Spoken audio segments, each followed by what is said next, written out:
हरि प्राप्तिसी उपाय धरावे संतांचे ते पाय।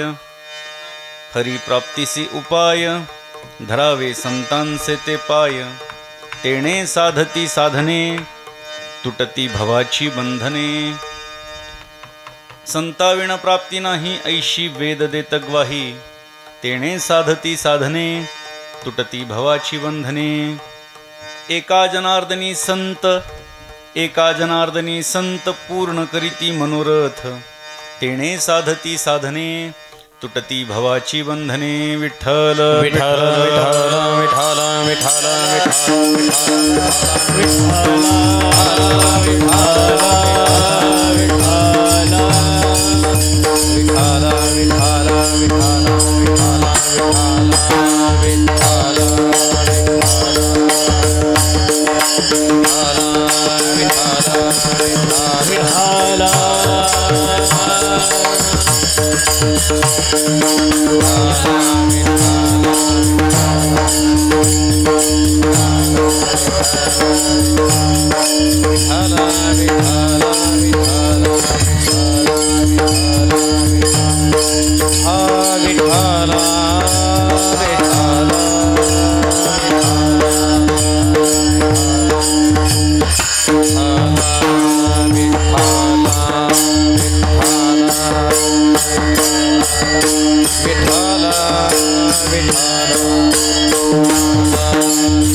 ओम नमो सद्गुरु निर्गुणा पार नाही तव गुणा बसुनी माझी रसना। हरिगुणा वर्णवी हरिगुण विशाळ पावन वदवी तू कृपा करून मी मूढमती दिन म्हणून की व भाकितसे।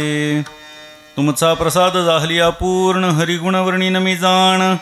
एका वंदितसे चरण सद्गुरूंचे आदरे स्वय भानु जो भानु आराधिला। तयाचे कुळी दीपको दिव्य झाला। हरिभक्ती लागोनी तारी समस्ता नमस्कार माझा। सद्गुरु एकनाथा आदिनारायण विधत्रीनाथ दत्त जनार्दन श्री एकनाथ शरण शरण एकनाथा शरण शरण एकनाथा शरण एकनाथा शरण एकनाथा। पायी माथा ठेविला पायी माथा ठेविला पायी माथा ठेविला पायी माथा ठेविला पायी माथा ठेविला पायी माथा ठेविला। शरण शरण एकनाथा पायी माथा ठेविला पायी माथा ठेविला पायी माथा ठेविला। शरण शरण एकनाथा पायी माथा ठेविला पायी माथा ठेविला पायी माथा ठेविला।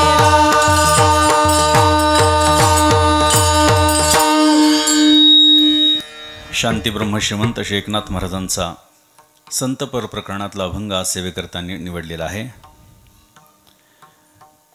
आपल्या कराड तालुक्यातल्या वाघापूर महारुगडेवाडी या सुंदरशा छोट्याशा अशा गावामध्ये आपण मोठ्या प्रमाणामध्ये या ठिकाणी जमलेला आहात आणि 35वे हे वर्ष या अखंड हरिनाम सप्ताहाचं आणि या निमित्तानं कीर्तन महोत्सव आपल्या सर्वांच्या उपस्थितीमध्ये या ठिकाणी साजरा होतो आहे।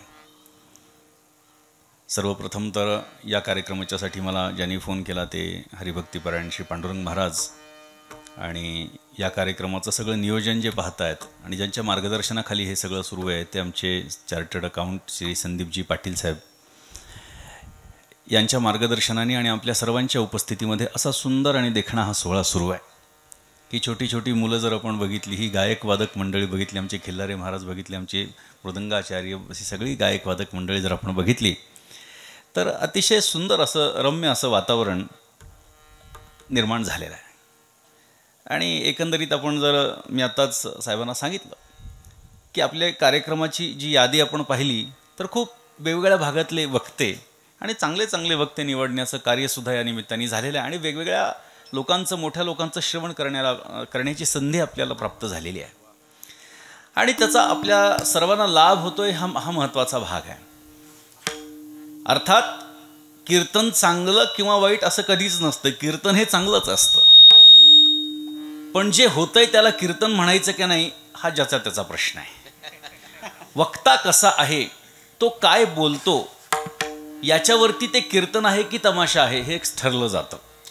कारण लोकांच्या समोर उभं राहून काहीतरी 2 तास बोलणं म्हणजे कीर्तन नाही. ही गोष्ट सर्वप्रथम आपण लक्षात घेतली पाहिजे. कीर्तन आहे काय, कथा आहे काय, याचा थोडासा विचार आपण जर केला तर आपल्याला लक्षात येईल की कथा आणि कीर्तनं ही जरी आपण समान अर्थाने शब्द वापरत असलो तरी कथा कीर्तन याची वेगवेगळे अर्थ आपल्याला शास्त्रामध्ये म्हणा किंवा संत वाङ्मयामध्ये म्हणा किंवा भागवतामध्ये म्हणा आपल्याला बघायला सापडतात. परमात्म्याची आपण कथा श्रवण करतो. कथा म्हणजे काय याचा थोडक्यात विचार जर केला तर त्याचा परिणाम काय होतो, कशा पद्धतीची कथा म्हणजे खरी कथा आहे आणि त्याचा लाभ आपल्याला कशा पद्धतीने मिळणार आहे याचा जर थोडक्यात आपण विचार केला तर आपल्याला असं सांगितलं गेलेलं आहे. तव कथामृतम तप्तजीवनम कविभिरीडितम कल्मषापहम श्रवणमंगलम श्रीमदाततम भुवि गृणन्ति ते भूरिदा जनाः. आपल्याला भागवतामध्ये असं सांगितलं गेलेलं आहे, हे प्रभू तुझी कथा म्हणजे अमृत आहे. परमात्म्याची कथा म्हणजे आहे काय, तव कथा अमृतम तप्तजीवनम तापले वाजू नका ते तापलेल्या जीवांना तृप्त करणारी, थंड करणारी, शांत करणारी अशी तुझी कथा आहे. कवी भिरीडितम मोठमोठ्या कवींनी वर्णन केलेली अशी तुझी कथा आहे. कल्मषापहम पापांपासून सोडवणारी अशी तुझी कथा आहे. श्रवणमंगलम कानांना पवित्र करणारी अशी तुझी कथा आहे. भुवि गृणन्ति ते भूरिदा जनाः. तुझं नामस्मरण करत जे इतस्ततः परिभ्रमण करीत असतात त्याच्यासाठी तुझी कथा म्हणजे पाणपोई आहे. ज्याप्रमाणे रस्त्यानं भटकत असताना तहानलेला माणूस पाणपोई दिसल्यानंतर आनंदित होतो, त्याच पद्धतीनं तुझ्या भक्तीचे महात्म्य गात इतस्ततः परिभ्रमण करणारी जी तुझी भक्त मंडळी आहेत ती तुझी कथा श्रवण केल्यानंतर किंवा कथा आहे हे समजल्यानंतरच तृप्तीची भावना स्वतःच्या अंतःकरणात जागृत करतात आणि त्या ठिकाणी त्या कथेचं श्रवण करून स्वतःही तृप्त होतात आणि इतरांनाही तृप्त करण्यासाठी प्रेरित करतात. विठ्ठल विठ्ठल विठ्ठल विठ्ठल विठ्ठल विठ्ठल विठ्ठल याला कथा म्हटल्या जातं. मग कीर्तन काय आहे एकनाथ महाराज आपल्याला सांगतात. नाथ महाराज सांगतात, सगुण चरित्रे परमपवित्रे सादर वर्णावी, सज्जन वृंदे मनोभावे आधी वंदावी, संत संगे अंतरंगे नाम बोलावे, कीर्तन रंगी देवा सन्निध सुखे डोलावे, भक्ती ज्ञानाविरहित इतरा गोष्टी न कराव्या, प्रेम भरे वैराग्याच्या युक्ती विवराव्या, जेणेकरून अंतरी ठसावी मूर्ती श्रीहरीची, ऐसी कीर्तन मर्यादा आहे संतांच्या घरची. अशी संतांच्या घरची कीर्तन मर्यादा ही एकनाथ महाराजांनी आपल्याला सांगून ठेवलेली आहे. म्हणून मी आपल्याला सांगितलं की वक्ता काय बोलतो याच्यावरती ते कीर्तन आहे की तमाशा आहे हे ठरवावं लागणार आहे. कारण या विषया व्यतिरिक्त बोलणारा जर कोणी असेल तर त्याला आपल्याला कीर्तनकार म्हणावं की नाही हा खरा प्रश्न आहे. भगवंताचं नामस्मरण जेणेकरून आपल्या मुखातून बाहेर येईल, भगवंताची मूर्ती आपल्या अंतःकरणामध्ये ठसावेल. काही गोष्टी बाहेर जाव्या लागतात आणि काही गोष्टी आत याव्या लागतात. सर्व विकार बाहेर जाणं आणि परमात्म्यानं त्या ठिकाणी आत येऊन बसणं ही महत्त्वाची गोष्ट आहे. कारण जर आपल्याला एखाद्या बरणीमध्ये खाण्याचे चांगली पदार्थ ठेवायचे असतील तर त्या ठिकाणी ती ठेवण्याची जी बरणी आहे ती स्वच्छ असणं अपेक्षित आहे.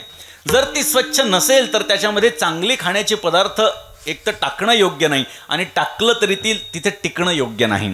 त्या पद्धतीनं आपलं अंतःकरण जर का काम क्रोधाधिक विकारांनी बुजबुजलेलं असेल, भरलेलं असेल, घाण झालेलं असेल तर आधी अंतःकरण स्वच्छ करावं लागणार आहे आणि त्या स्वच्छ अंतःकरणामध्येच तो परमात्मा येऊन बसणार आहे. अर्थात तो परमात्मा हृदयामध्ये येऊन बसण्यासाठी आपलं अंतःकरण शुद्ध पाहिजे, ही महत्त्वाची गोष्ट आहे. जोपर्यंत आपलं अंतःकरण स्वच्छ होत नाही तोपर्यंत तो परमात्मा येऊन बसत नाही. अर्थात परमात्म्याच्या बसण्याची जागा ही अंतःकरणच आहे. आपल्या अंतःकरणामध्येच तो परमात्मा येऊन बसू शकतो. त्या व्यतिरिक्त त्याला बसण्याची किंवा थांबण्याची दुसरी जागा ही आवडत नाही.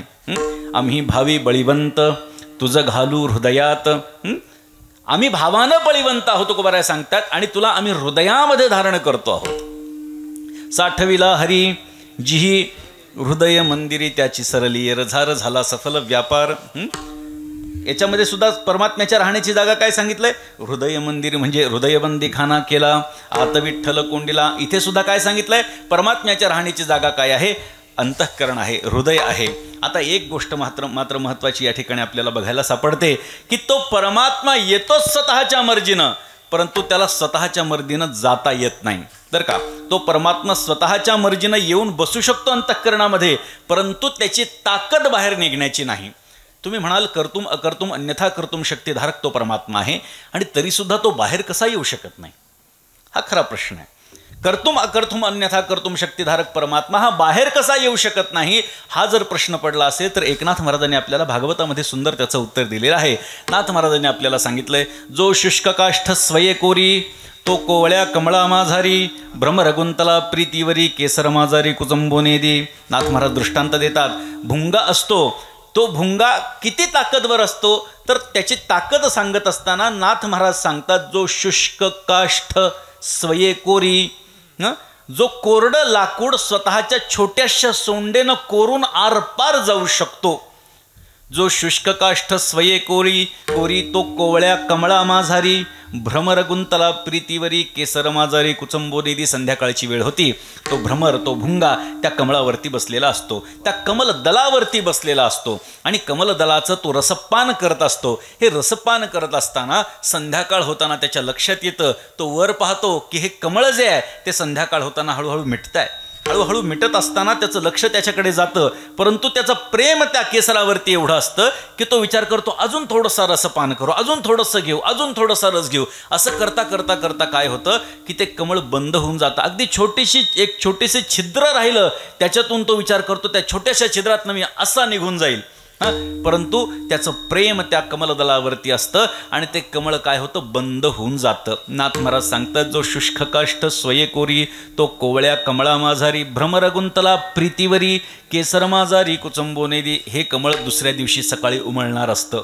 जेव्हा सूर्योदय होतो तेव्हा ते कमळ फुलणार असतं, आणि त्यानंतर त्याला बाहेर पडण्याची संधी प्राप्त होते. परंतु आत जीव गुदमरून तो मरून जातो. परंतु शुष्क कोरड्या त्या लाकडाला कोरण्याची ताकद असताना सुद्धा त्या कमलदलावरती त्याचं प्रेम असतं, म्हणून तो बाहेर निघत नाही. विठ्ठल विठ्ठल विठ्ठल विठ्ठल विठ्ठल. आता या ठिकाणी नाथ महाराज पुढे सिद्धांत सांगतात, तेवी भक्ताची या प्रेम प्रीती, हृदय कोंडीला श्रीपती, तेथ खुंटल्या सामर्थ्य शक्ती. भावार्थाप्रती बळ न चले, भावार्थाप्रती बळ न चले असं आपल्याला नाथ महाराज सांगतात. जिथे भाव असतो त्या ठिकाणी शक्ती चालत नसते. तुम्ही किती शक्तिमान आहात याला काही महत्त्व नाही, पण तुमच्या ठिकाणी जर भाव असेल तर त्या परमात्म्याची शक्तीसुद्धा त्याच्या भावाच्या समोर चालू शकत नाही. झालं असं की भगवान श्रीकृष्णाच्या रूपाचे निस्सीम उपासक भक्त बिल्वमंगल, ज्याला काही जण सूरदासांची ही कथा म्हणून सांगतात, ते दोन्ही डोळ्यांनी अंध होते. अंध असल्यामुळे त्यांना दिसत नव्हतं. अगदी ज्याला आपण म्हणतो जन्मतःच अंधळेपण त्यांना प्राप्त झालेलं होतं. आणि हे अंधळेपण प्राप्त झाल्याच्या नंतर सुद्धा भगवान श्रीकृष्णाच्या रूपाच्या बाबतीमध्ये त्यांच्या मनामध्ये निस्सीम असा भाव होता. भगवान श्रीकृष्णाचे निस्सीम असे ते भक्त होते. त्याने असा विचार केला की आपलं जीवन आता संपायला आलेलं आहे, आता आपण वृद्धापकाळाकडे आलेलो आहोत, आता आपल्याला काय करायचं, एकदा तरी वृंदावनामध्ये जाऊन यायचंय, आणि तो भगवंत ज्या ठिकाणी वास करतोय त्या ठिकाणची माती जरी आपल्या अंगाला लागली तरी आपलं जीवन धन्य होऊन जाईल. अशा पद्धतीनं ते निघाले. वृंदावनामध्ये जाण्यासाठी ते निघाले. आता ह्या बिल्वमंगलाची कथा अजून त्याच्या आधी अशी सांगितली जाते की बिल्वमंगलाला भगवान प्रसन्न झाले, आणि बिल्वमंगलाला ते प्रसन्न झाल्याच्या नंतर भगवंतांनी सांगितलं, माग तुला काय मागायचं, मी तुला प्रसन्न झालेलो आहे. दोन्ही डोळ्यांनी अंध असलेल्या बिल्वमंगलानं कायमचे डोळे द्या असं मागता त्यांना येऊ शकलं असतं. भगवंतांनी त्यांना 2 वर मागायला सांगितले. तुमची भक्ती बघून मी तुम्हाला 2 वर देण्यामध्ये समर्थ आहे, आणि तुम्ही 2 वर मला मागा. सर्वप्रथम त्यांनी सांगितलं, देवा मला डोळे दे. भगवंतानं सांगितलं तथास्तु. भगवंतानं त्यांना डोळे दिले, आणि त्या डोळ्याच्या माध्यमातून भगवंताचं रूप जे आहे ते फार आधीच त्यांनी त्याच्या अंतःकरणामध्ये ठासून भरलेलं होतं.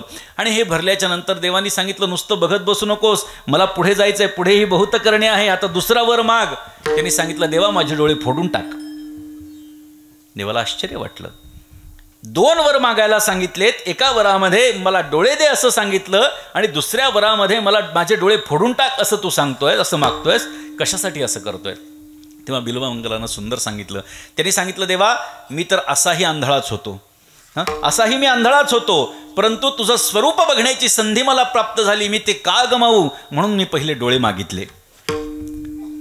डोळे फोडण्यासाठी मी दुसरी मागणी तुझ्याकडे मागितली. त्याचं कारण असं आहे, कारण एकदा तुझं स्वरूप बघितल्यानंतर हा संसाराचा फापट पसारा माझ्या डोळ्यामध्ये साठवायला नको, याच्यासाठी माझे डोळे फोडून टाक. अशा पद्धतीची मागणी त्या बिल्वमंगलानं केली होती. असे जे बिल्वमंगल आहेत तेव्हा याच्या उत्तरार्धामध्ये वृंदावनाला निघाले. वृंदावनाला जात असताना एक सरळ रस्ता होता. कुठेतरी असा सरळ जात असताना एक बोडखी विहीर होती. बोडखी विहीर म्हणजे काय, त्याच्या बाजूला काही भिंत वगैरे नाही, अशा पद्धतीची समान जमिनीवरती सपाट असणारी ती विहीर होती. आणि त्या विहिरीच्या दिशेनं ते अंध असलेले बिल्वमंगल त्या ठिकाणी निघाले. भगवान लक्ष ठेवून होते की आपला भक्त माझ्याकडे येतोय. लक्ष्मी माता सुद्धा लक्ष ठेवून होती आणि तिने सांगितलं, देवा तुझाच भक्त आहे ना, तो त्या विहिरीकडे चाललाय, जरा बघ, वाचव त्याला. भगवंतानं सांगितलं 10 पाऊल दूर आहे. इकडे आईसाहेबांच्या मनामध्ये चलबिचल होऊ लागली. तिने सांगितलं, देवा 5 पाऊल. अरे 5 पाऊल दूर आहे म्हटले, अजून नाही पडणार, काळजी करू नको. देवा 2 पाऊल दूर आहे. अरे 2 पाऊल दूर आहे, अजून काही काळजी करू नको. त्यांचं पाऊल त्या विहिरीमध्ये पडणार एवढ्यात बालरूपामध्ये परमात्मा त्या ठिकाणी प्रगट झाले आणि त्यांनी बिल्वमंगलाचा हात धरला आणि बाजूला ओढलं. म्हटले, बाबा दिसत नाही तुम्हाला, विहिरीमध्ये पडला असतात, साधी गोष्ट आहे, रस्त्याने चालत असताना बघत जावं. बिल्वमंगलांनी सांगितलं, बाळा खरंच मला दिसत नाही, पण तू कोण आहेस? भगवंताने सांगितलं, कृष्ण आहे माझं नाव. इथं काय करायला आलास? त्यांनी सांगितलं, गायी वळण्यासाठी आलोय. त्यांनी सांगितलं, जसं मला कळतंय, जसं मला बाहेरच्या एकंदरीत वातावरणाचं अनुमान आहे की मी आता ज्या रस्त्याने चाललेलो आहे ते घनदाट जंगल आहे, बरोबर? हो. मग या ठिकाणी गायी चरण्यासाठी तू आलायस, खरं सांग? हो आलोय. अंध व्यक्तींचा एक स्वभाव असतो, आपला हात ते दुसऱ्याच्या हातात देत नाहीत, दुसऱ्याचा हात ते स्वतःच्या हातात पकडतात. बघा तुम्ही, बिल्वमंगलांनी काय केलं, भगवंतानं त्यांना ओढून बाजूला काढलं आणि बिल्वमंगलानं भगवंताचा हात पकडला आणि सांगितलं, तू कोण आहेस मला खरं सांग.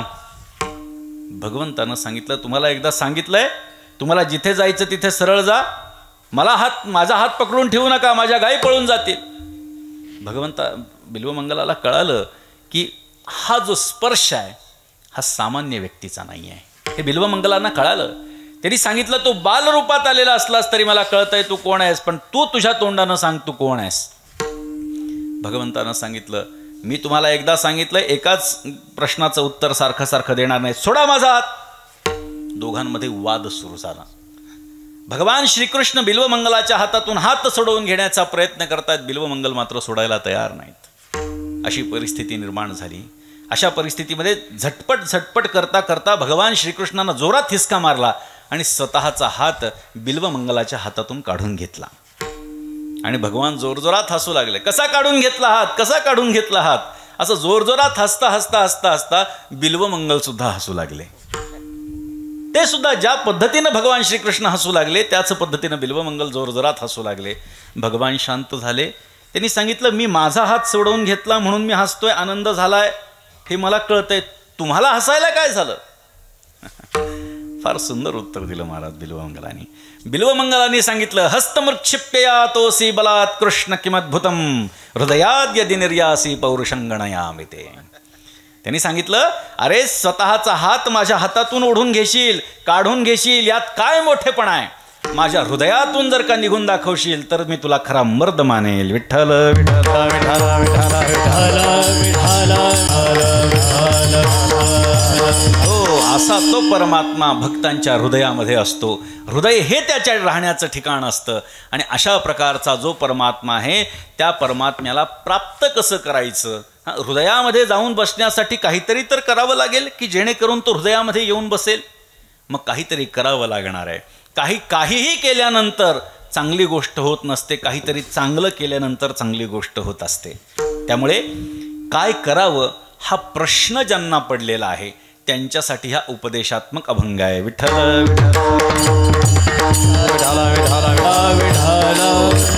ज्यांची द्विधा मनस्थिती आहे, ज्यांचे दोन्ही डगरीवरती हात आहे, ज्यांचा एक पाय तळ्यात आहे एक पाय मळ्यात आहे, अशांच्यासाठी हा उपदेश परअभंग आहे. अभंग सरळ आहे, सोपा आहे, सहज कळण्यासारखा आहे. संतांचं सोपं केलेलं तत्वज्ञान आणखी अवघड करून सांगण्यामध्ये काही मोठेपणा नाही, लक्षात ठेवा. परंतु कीर्तनकाराच्या दृष्टीनं, वक्त्याच्या दृष्टीनं त्या अभंगाला योग्य न्याय देण्याच्या दृष्टीनं पाऊल उचलणं हे त्याचं खरं कर्तव्य असतं. मी जे चिंतन केलं तेच सत्य आहे असं मानण्यात काही अर्थ नसतो. संतांचं वाङ्मय हे समुद्रासारखं खोल आहे. एखाद्याला 1 किलोमीटरवरती तळ सापडला आणि तो सांगू लागला की मला समुद्राचा तळ सापडला, हे हे हे त्याच्या साधनेची कमीपणा आहे, याच्या साधनेचा कमीपणा आहे. थोडा आणखी पुढे गेला तर आणखी कित्येक किलोमीटर खोल तो समुद्र आहे आणि त्याचा तळ आहे. त्यामुळे मला जितकं सापडलं तितकं आहे किंवा तेच संतांना सांगायचं आहे असं कुठल्याही कीर्तनकारांना म्हणणं अपेक्षित नसतं. त्यामुळे मी सुद्धा तसं काही म्हणणार नाही. परंतु ज्या बरं का मी निश्चितपणे आपल्याला सांगेन की एकनाथ महाराजांची परंपरा ही आमच्याकडे जी चालत आलेली आहे ना, त्या अधिकारवाणीनं त्याच्यासाठी एकतर व्यासगादीवरती उभा आहे आणि दुसरी गोष्ट म्हणजे एकनाथ महाराजांच्या वंशात असल्यामुळे मी स्वतःला मोठा समजत नाही बरं का. मी मोठा नाही पण मी मोठ्यांचा मात्र नक्की आहे बरं का. हां, आणि त्यामुळे एक थोडीशी एक ज्याला आपण म्हणतो अधिकारवाणीनं बोलण्याचा मी प्रयत्न आत्ता केला.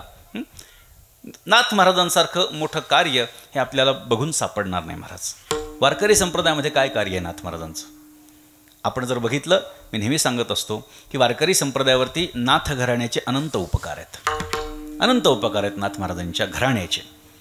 आपल्याला माहिती आहे ज्ञानोबा तुकाराम वारकरी संप्रदायामधलं सर्वात जास्त म्हटलं जाणारं भजन आहे.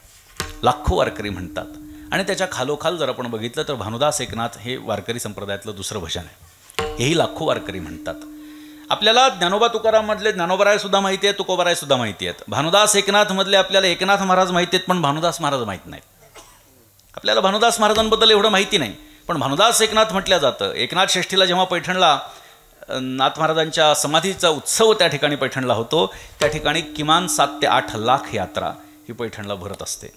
वारकरी संप्रदायातली दुसऱ्या क्रमांकाची ही मोठी यात्रा आहे. आषाढी एकादशीला 12-13 लाख वारकरी जमतात आणि पैठणला 7 ते 8 लाख वारकरी आणि त्यानंतर बाकीच्या संतांच्या ठिकाणचे सगळे समाधी उत्सव असतात. एवढा मोठा सोहळा हा पैठणला भरत असतो. त्यावेळी किमान 700हून अधिक दिंड्या नाथ महाराजांच्या पैठणमध्ये त्या ठिकाणी येतात. भानुदास एकनाथचा गजर करत येतात.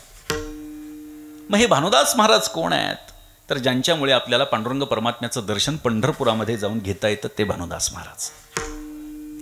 काही जणांच्या मनामध्ये विचार आला असेल की आम्हाला तर एवढंच माहिती आहे की पुंडलिकाचे भेटी परब्रह्म आले गा आम्ही आरतीमध्ये म्हणत असतो. पुंडलिकाच्या भावार्था गोकुळीहून झाला येता हे आम्हाला माहिती आहे. पुंडलिकाच्यासाठी तो परमात्मा त्या ठिकाणी पंढरपुरामध्ये आला होता, मान्य आहे. 28 युगांपासून तो उभा आहे. 28 युगांपासून तो परमात्मा उभा आहे आम्हाला मान्य आहे. परंतु काय झालं, परमात्मा सहज जाता जाता सांगतो बरं का, परमात्मा 28 युगांपासून उभा आहे पण हे कोणाला माहिती आणि कोणाला माहिती नाही. एक मैत्रीण दुसऱ्या मैत्रिणीला विचारू लागली, सखी पुसे सखी पुसे सखी युगे झाली 28 युगे झाली 28 उभा एकला संतामुखी उभा एकला संतामुखी अद्यापीवर बोला अद्यापीवर कटावरी कर भीवराती बाळवंटी संत सभा देव का हो विटेवरी उभा देव का हो विटेवरी उभा बाळवंटी सभा देव का हो विटेवरी उभा देव का हो विटेवरी उभा पुसून कबाई वेदासी काही कळलेची नाही शिणला झाला द्विसहस्त्रची भाजी देव का हो विटेवरी उभा देव का हो विटेवरी उभा शिणला झाला भाजी देव का हो विटेवरी उभा देव का हो विटेवरी उभा. एक मैत्रीण दुसऱ्या मैत्रिणीला म्हणू लागली, नाथ महाराजांनी रूपक केलं, एक मैत्रीण दुसऱ्या मैत्रिणीला विचारू लागली, सखी पुसे सखीयसी युगे झाली 28 उभा एकला संतामुखी अद्यापीवर कटावरी कर भीवरातीर वाळवंटी संत सभा सभा देव काहू विटे वरी उभा उभा. तिने सांगितलं की आपण वेदाला विचारूयात, कारण वेदाला सगळ्या गोष्टींचं ज्ञान आहे. मग ते वेदाला विचारायला गेले. त्या दुसऱ्या मैत्रिणीने सांगितलं, पुसू नका बाई, वेदासी काही कळलेची नाही. त्या वेदाला विचारायला गेले, त्या परमात्म्याचं स्वरूप विचारायला गेले, लोक भक्त विचारायला गेले, ज्ञानी महात्मे त्यांना विचारायला गेले की तो परमात्मा कसा आहे, असा आहे का, नाही, मग तसा नाही, मग असा नाही, तसा नाही, मग कसा, शांत. श्रुती नेती नेती म्हणती न इति न इति, असा नाही, असा नाही. निषेध मुखानं ती बोलतीये पण विधी मुखानं तिला बोलता येत नाही. कसा आहे विचारल्यानंतर मात्र तिच्याकडे उत्तर नाही. तिला माहिती आहे, यतो वा इमानी भूतानी जायन्ते येन जातानी जीवंती यत्प्रयंतिभिसंविशन्ति तद्विजिज्ञासा स्वतद्ब्रह्मेती. असं तिचं स्वरूप आहे, त्या परमात्म्याचं स्वरूप आहे हे त्या श्रुतीमातेला, त्या वेदाला माहिती आहे, परंतु तिला विधिमुखानं मात्र त्या श्रुतीमातेला सांगता येत नाही. मग तिने सांगितलं, ठीक आहे, वेदाला माहिती नसेल कदाचित, पण तो शेषशाही जो आहे, जो ज्याच्यावरती भगवान शय्या करतायत, त्या शेषाला विचारा. त्याला माहिती असेल, कारण तो त्या भगवंतावरती छाया पकडतो. त्याला माहिती असेल की तो परमात्मा का विटेवरती उभा आहे. तिने सांगितलं, शेष शिणाला तो वर्णन करू गेला, परंतु जाहल्या द्विसहस्र जिभा जिभा, 1000 तोंडांचा जो शेष भगवान आहे, तो प्रत्येक मुखानं भगवंताची स्तुती करण्यासाठी, त्याचं वर्णन करण्यासाठी प्रवृत्त झाला, त्याचं स्वरूप सांगण्यासाठी प्रवृत्त झाला. परंतु ते वर्णन करता करता करता त्याच्या एका जिभेच्या 2 जिभा झाल्या. शेष शिणाला जाहल्या द्विसहस्र जिभा जिभा, 1000 तोंडाच्या शेषाच्या 2000 जिभा झाल्या. बरं का, आता आपण जर बघितलं, नाग जो आहे, आपण तो फुतकारा जेव्हा मारतो तेव्हा अशा 2 जिभा बाहेर येतात. त्याचं कारण काय आहे, तर भगवंताचं वर्णन त्याच्या पूर्वजांनी करून ठेवलं होतं आणि त्या 1000 जिभ्याच्या त्याच्या 2000 जिभा झाल्या, म्हणजे एका जिभेचे 2 तुकडे भगवंताचं वर्णन करताना झाले. असं त्या शेषाचं वर्णन केलेलं आहे. शेष शिणाला जाहला द्विसहस्र जिभा, जाहल्या द्विसहस्र जिभा जिभा, अशा पद्धतीचं पुढं सुद्धा आणखी खूप महत्त्वाचा भाग आहे. परंतु मला काय सांगायचं आहे की तो परमात्मा किती युगांपासून उभा आहे. 28 युगे झाली 28 युगांपासून उभा आहे, आपल्याला सर्वांना माहिती आहे. परंतु 500 वर्षांच्या पूर्वी एक ऐतिहासिक घटना घडली. मी थोडक्यात आपल्याला प्रसंग सांगणार आहे. मुळामध्ये आपण ग्रंथ बघा, नाथ महाराजांचं चरित्र वाचा, आपल्याला लक्षात येईल. पांडुरंग परमात्म्याची मूर्ती इसवी सन 1507 ते 1514च्या दरम्यान पंढरपुरामध्ये नव्हती. हा इतिहास आहे, ही भाकड कथा नाही आहे. याला अनेक प्रमाण आहेत. तुकोबारायांनी सुद्धा 69 चरणांच्या अभंगामध्ये याचं वर्णन केलं, ह्या कथेचं वर्णन केलं आहे. हे आपल्याला गाथेत बघायला मिळणार नाही, पण आम्हाला हस्तलिखित सापडलं. मला 200-250 वर्षांपूर्वीचं हस्तलिखित सापडलं तुकोबारायांचं, आणि त्याच्यामध्ये त्यांनी हा भाग सुद्धा त्यांनी वर्णन करून ठेवलेला आहे. भानुदास महाराजांनी पांडुरंग परमात्म्याला मोठ्या कष्टानं कर्नाटकातल्या राजानं जो तिथे पांडुरंग परमात्म्याचा श्री विग्रह नेला होता, त्याला भानुदास महाराजांनी मोठ्या कष्टानं पंढरपुरामध्ये परत आणलं. नाहीतर आपल्याला भानुदास महाराज जर नसते तर आपल्याला पंढरपूरची वारी करता आली नसती. आपल्याला हम्पीमध्ये वारीसाठी जावं लागलं असतं. महाराज आपल्याला पांडुरंगाच्या दर्शनासाठी, हम्पी माहिती आहे ना, आपल्या नोटेवरती जो दगडी रथ आहे तो जिथे आहे ते विठ्ठल मंदिर आहे. हां, त्याला विठ्ठल टेम्पल असं तिकडे कर्नाटकात म्हणतात. त्या विठ्ठल टेम्पलमध्ये विठ्ठलच नाही, पण तरीसुद्धा तो विठ्ठल टेम्पल आहे. काय कारण आहे, कारण आपल्या भानुदास महाराजांनी कर्नाटकातून विजयनगर साम्राज्याच्या त्या कृष्णदेव राजाच्या तावडीतून त्या पांडुरंग परमात्म्याला पुन्हा पंढरपुरामध्ये आणून त्याची पुनर्स्थापना केली, आणि त्यामुळे चैत्र शुद्ध एकादशीला त्याची पुनर्स्थापना केली. आपल्याला कधीतरी प्रश्न पडला का? पडला नसेल, मी आपल्याला सांगेन. आषाढी आणि कार्तिकी एकादशीच्या नंतर चैत्री आणि माघी वारी आपल्याकडे महत्त्वाची मानली जाते. कधी विचार केला की असं का चैत्री वारीचं महत्त्व आहे? आषाढी आणि कार्तिकी आम्हाला परमात्म्यानं सांगितलं, आषाढी कार्तिकी विसरू नका मज सांगत असे गुज पांडुरंग, आम्हाला माहिती आहे. परंतु कधी चैत्री वारीचा विचार केला आहे की का चैत्री वारी? चैत्री वारीचं कारण असं आहे की चैत्री वारीलाच भानुदास महाराजांनी परमात्म्याचा श्रीविग्रह पुन्हा पंढरपुरामध्ये आणला, आणि त्या दिवशी पांडुरंग परमात्म्याची स्थापना भानुदास महाराजांच्या हस्ते पंढरपुरामध्ये झाली, आणि तेव्हापासून तो पांडुरंग परमात्मा तिथे विटेवरती विराजमान आहे. पुढे संत भानुदास महाराजांनी मंदिरामध्ये समाधी घेतली. आपण सोळखांबीतून आतमध्ये जात असताना पांडुरंग परमात्म्याच्या मंदिरातून सोळखांबीतून आतमध्ये जात असताना उजव्या हाताला जो षटकोनी चौथरा आहे, ज्या पादुका आहेत, ती संत भानुदास महाराजांची समाधी आहे महाराज. आणि पुढे भगवंतानं सांगितलं की मी तुझ्या कुळामध्ये अवतार घेईल. भानुदासाचे कुळी महाविष्णूचा अवतार, क्षेत्र प्रतिष्ठान वसती गोदावरी तीर, क्षेत्र प्रतिष्ठान वसती गोदावरी तीर. भानुदासाचे कुळी महाविष्णूचा अवतार, क्षेत्र प्रतिष्ठान वसती गोदावरी तीर, क्षेत्र प्रतिष्ठान वसती गोदावरी तीर. निळोबारायनाथ महाराजांच्या आरतीमध्ये म्हणतात, भानुदासाचे कुळी महाविष्णूचा अवतार, क्षेत्र प्रतिष्ठान वसती गोदावरी तीर, ओवाळ वारती स्वामी एकनाथा, तुमचे नाम घेता हरे भव भय चिंता. अशा पद्धतीनं नाथ महाराजांचं वर्णन करण्यात आलेलं आहे. आणि भानुदास महाराजांच्या कुळामध्ये एकनाथ महाराजांचा अवतार झाला म्हणून भानुदास एकनाथ हे भजन वारकरी संप्रदायामध्ये रूढ झालं. एकनाथ महाराजांच्या कार्याचा जर आपण विचार केला तर एकनाथ महाराजांचं कार्य हे अनन्यसाधारण असं आहे. प्रत्येक क्षेत्रामध्ये नाथ महाराजांचं योगदान आपल्याला बघायला सापडतं. आपल्याला जर लोकांनी विचारलं ज्ञानदेवी रचिला पाया, लोक म्हणतात तुका झाला असे कळस, अर्धवट आहे, हे प्रमाण अर्धवट आहे. संत कृपा झाली इमारत फळा आली, ज्ञानदेवी रचिला पाया, उभारिले देवालया, नामातयाचा किंकरतेने केला हा विस्तार, जनार्दन एकनाथ खांब दिला भागवत, तुका झाला असे कळस, भजन करा सावकास, बहिणी म्हणे फडकती ध्वजा, निरूपण केले ओजा. हा पूर्ण अभंग आहे. याच्यामध्ये एकनाथ महाराजांचं कार्य सांगत असताना बहिणाबाई महाराजांनी सांगितलंय खांब दिला भागवत. या भागवत रूपी संप्रदायाला, भागवत संप्रदायाला नाथ महाराजांनी आधार दिला. ज्ञानोबाराय आणि नामदेवरायांचा कालखंड हा स्वतंत्रतेचा होता. तुकोबाराय आणि रामदास स्वामींचा कालखंड, निळोबारायांचा कालखंड हा स्वराज्याचा होता. परंतु ह्या 250-300 वर्षाच्या कालखंडामध्ये संत भानुदास महाराज आणि संत एकनाथ महाराज यांनी वारकरी संप्रदाय टिकवला आणि वाढवला. म्हणून जनार्दन एकनाथ खांब दिला भागवत. काय केलं नाथ महाराजांनी?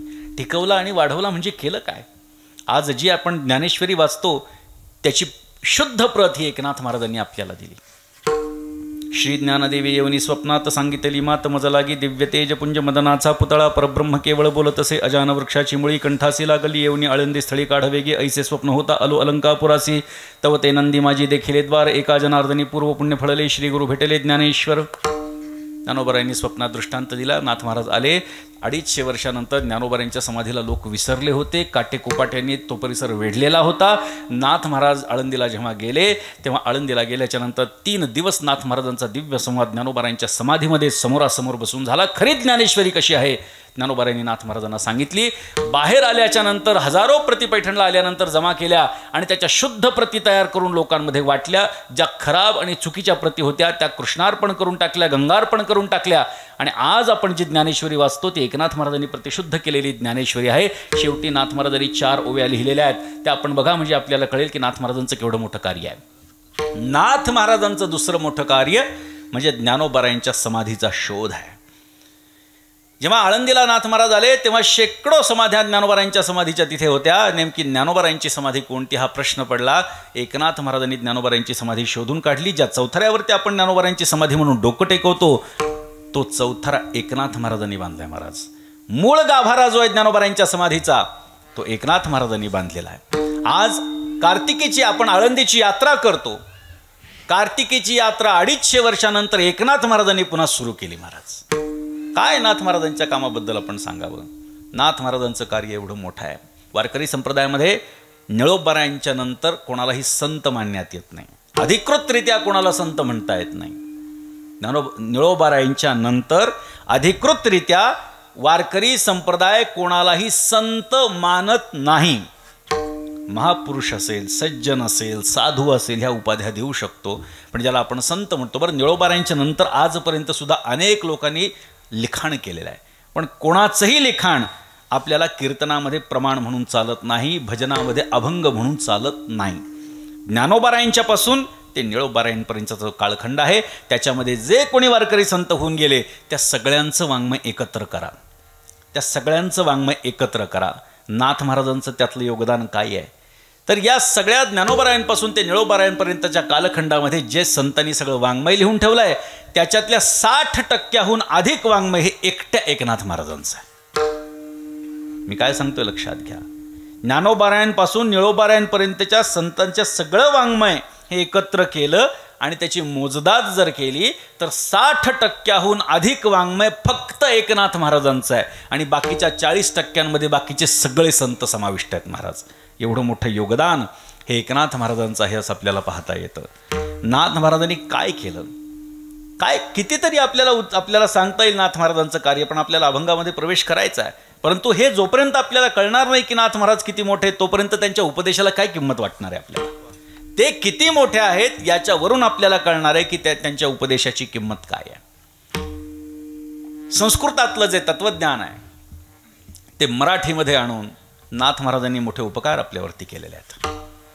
इतर ग्रंथ ज्ञानोबारायांनी ज्याप्रमाणे 700 वर्षांपूर्वी मराठीमध्ये आणले तसे 400-450 वर्षापूर्वी नाथ महाराजांनी पण आणले. परंतु नाथ महाराजांचा कालखंड हा बिकट होता. बहामनी राजवटीचा कालखंड होता. मुसलमानांचं आक्रमण आपल्या महाराष्ट्रावरती झालेलं होतं. शेकडो मंदिरं तोडण्यात आलेली होती, मूर्त्यांची विटंबना करण्यात आलेली होती. भगवंताचं नाव सार्वजनिकरित्या आपल्याला घेता येत नव्हतं. अशा परिस्थितीमध्ये नाथ महाराजांनी लोकांना तत्वज्ञान शिकवण्यासाठी भारुडांची योजना केली. भारुड हे नाथ महाराजांच्या आधी पण आहेत, पण एकनाथ महाराजांनी ज्या उंचीवरती भारुडाला नेऊन ठेवलाय ती उंची इतर कोणालाही गाठता आलेली नाही. नाथ महाराजांनी लोकभाषेमध्ये जाऊन सर्वसामान्य लोक, ज्या लोकांना परमार्थ काय आहे हे माहिती नाही अशा लोकांच्या मध्ये जाऊन, त्यांच्या घरी जाऊन, त्यांच्या वाडी वस्तीवरती जाऊन नाथ महाराजांनी परमात्म्याचं जे तत्वज्ञान संस्कृतामध्ये आणि काही ठराविक लोकांपुरतं मर्यादित होतं ते सर्वसामान्यांच्यासाठी खुलं केलं. हे नाथ महाराजांचं मोठं योगदान आहे. नाथ महाराजांनी आपल्या जीवनामध्ये मानवता हा सर्वश्रेष्ठ धर्म मानलेला आहे. नाथ महाराज सांगतात, जया म्हणती नीच वर्ण स्त्री शूद्रादी हीन जन सर्वाभूती देव वसे नीचा ठाई काय नसे. नाथ महाराज प्रश्न करतात, चराचरामध्ये हे चराचर जर का पंचमहाभूतांपासून बनलेलं आहे, मग ज्याला तुम्ही स्त्री आणि शूद्र म्हणता त्यांच्या ठिकाणी हे पंचतत्व नाही? त्यांच्याही ठिकाणी जे तत्व आहे तेच आमच्या ठिकाणी आणि आमच्या ठिकाणी आहे तेच त्यांच्या ठिकाणी आहे. अशा पद्धतीचा उपदेश नाथ महाराज करतात, असा सवाल करतात. एवढं मोठं कार्य नाथ महाराजांचं आहे. त्याशिवाय आपल्याही परिसरात, बरं का, आपल्याही परिसरात म्हणजे अगदी कोल्हापूर कर्नाटकापर्यंत सुद्धा, सांगली सातारा कोल्हापूर कराड ह्या भागामध्ये सुद्धा एकनाथ महाराज येऊन गेलेले आहेत. त्याची अनेक प्रमाणं आमच्याकडे आहेत की या परिसरामध्ये नाथ महाराज आलेत. ह्या परिसरामध्ये नाथ महाराजांच्या शिष्य परंपरेचा एक मोठा वर्ग आहे. खूप मोठ्या प्रमाणामध्ये नाथ महाराजांची शिष्य परंपरा याही परिसरामध्ये पसरलेली आहे. आमचे आजोबा श्री एकनाथ महाराज संस्थानाधिपती भैयासाहेब महाराज पैठणकर सुद्धा या परिसरामध्ये खूप यायचे. ती शिष्य परंपरा आणखी सुद्धा त्यांची चालू आहे. त्यामुळे या परिसराशी माझं फार जवळचं आणि मला माझा आवडता हा भाग आहे, बरं का. असं नाही आहे की जिथं गेलं तिथे आवडता भाग आहे. ही सगळी मंडळी नेहमी असतात, हां. पण हा भाग जो आहे मला अत्यंत मनापासून आवडतो, कारण नाथ महाराजांची पावलं ह्या भागामध्ये लागली. इतक्या पैठणहून या परिसरामध्ये नाथ महाराजांनी येण्याचं काय कारण आहे? परंतु तरीसुद्धा या परिसराला नाथ महाराजांची पावलं लागलेली आहेत आणि नाथ महाराजांचे गावोगावी आपल्याला भक्त बघायला सापडतात, शिष्य परंपरा अनेक ठिकाणी बघायला सापडतात. आणि म्हणून मला हा परिसर अत्यंत प्रिय आहे. आणि म्हणून आज मी इथे म्हटल्यानंतर मी कार्यक्रमाला 1 मिनिटामध्ये महाराजांना सांगितलं की मी येतो आणि आपल्या सर्वांच्या समोर या ठिकाणी उपस्थित झालो. मी आपल्याला काय सांगत होतो की नाथ महाराजांचा अधिकार काय? हा नाथ महाराजांचा अधिकार आहे. या व्यतिरिक्त परमात्मा नाथ महाराजांच्याकडे येतो आणि सेवा करतो इथपर्यंत मर्यादित नाही, तर नाथ महाराजांच्याकडे तो येतो आणि राबतो. हा महत्वाचा भाग आहे. सेवा करणं वेगळं आणि राबणं वेगळं. इथे अखंड हरिनाम सप्ताह सुरू आहे. प्रत्येकाला काही ना काहीतरी सेवा दिल्या गेलेली असते. कोणाला सांगितलेलं असतं तो पंक्तीचं नियोजन बघ, कोणाला सांगितलेलं असतं तो कीर्तनाचं नियोजन बघ, कोणाला सांगितलं हे, कोणाला ते, काय काय काय प्रत्येकाला काही वाटून दिलेली असतात. काही जण स्वतःहून येतात, म्हणतात आम्हाला सांगा बरं का काहीतरी, आम्ही सेवा करू. बरं ठीक आहे. एखादा माणूस म्हणतो की कीर्तन झाल्यानंतर सतरंजी उचलून ठेवण्याची सेवा माझी. ठीक आहे, कीर्तन झालं, सतरंजी उचलून ठेवली. त्याला सांगितलं एक काम करा, सतरंजी उचलून ठेवली ना तिथंच जरा हे टाळं गोळा करा आणि ठेवून द्या. तो काय सांगतो, माझी काय सेवा आहे, सतरंजी उचलायची, ते बाकीचं आपण करणार नाही, ते दुसरं कोणाला तरी सांगा. याला म्हणतात सेवा. आणि राबणं म्हणजे काय, टाळ उचलून ठेव बाबा, ठीक आहे चालेल, बरं सगळ्यांना कीर्तन झालंय, चहा वाट, ठीक आहे चालेल, बरं तिकडे काही जेवायला पंगत वाढायची, तिथे सुद्धा मदत कर, हो हो चालेल. याला म्हणतात राबणं. नाथ महाराजांच्याकडे भगवंतानं सेवा केली नाही, नाथ महाराजांच्याकडे परमात्मा राबला. का राबला, नाथ महाराजांची भक्ती बघितली, त्या भक्तीला तो भुलला. वेडा झाला, वेडा झाला, वेडा झाला, वेडा झाला, वेडा झाला, वेडा झाला, वेडा झाला, वेडा झाला,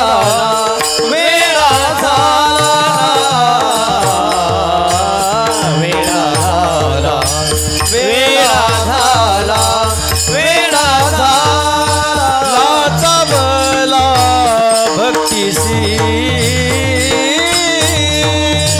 लाचा बला भक्तीसी, भक्तीसी, वेडा झाला, वेडा झाला, वेडा झाला, वेडा झाला, वेडा झाला, वेडा झाला, लाचा बला भक्तीसी, लाचा बला भक्तीसी, भक्तीसी, वेडा झाला, वेडा झाला, वेडा झाला, वेडा झाला, वेडा झाला,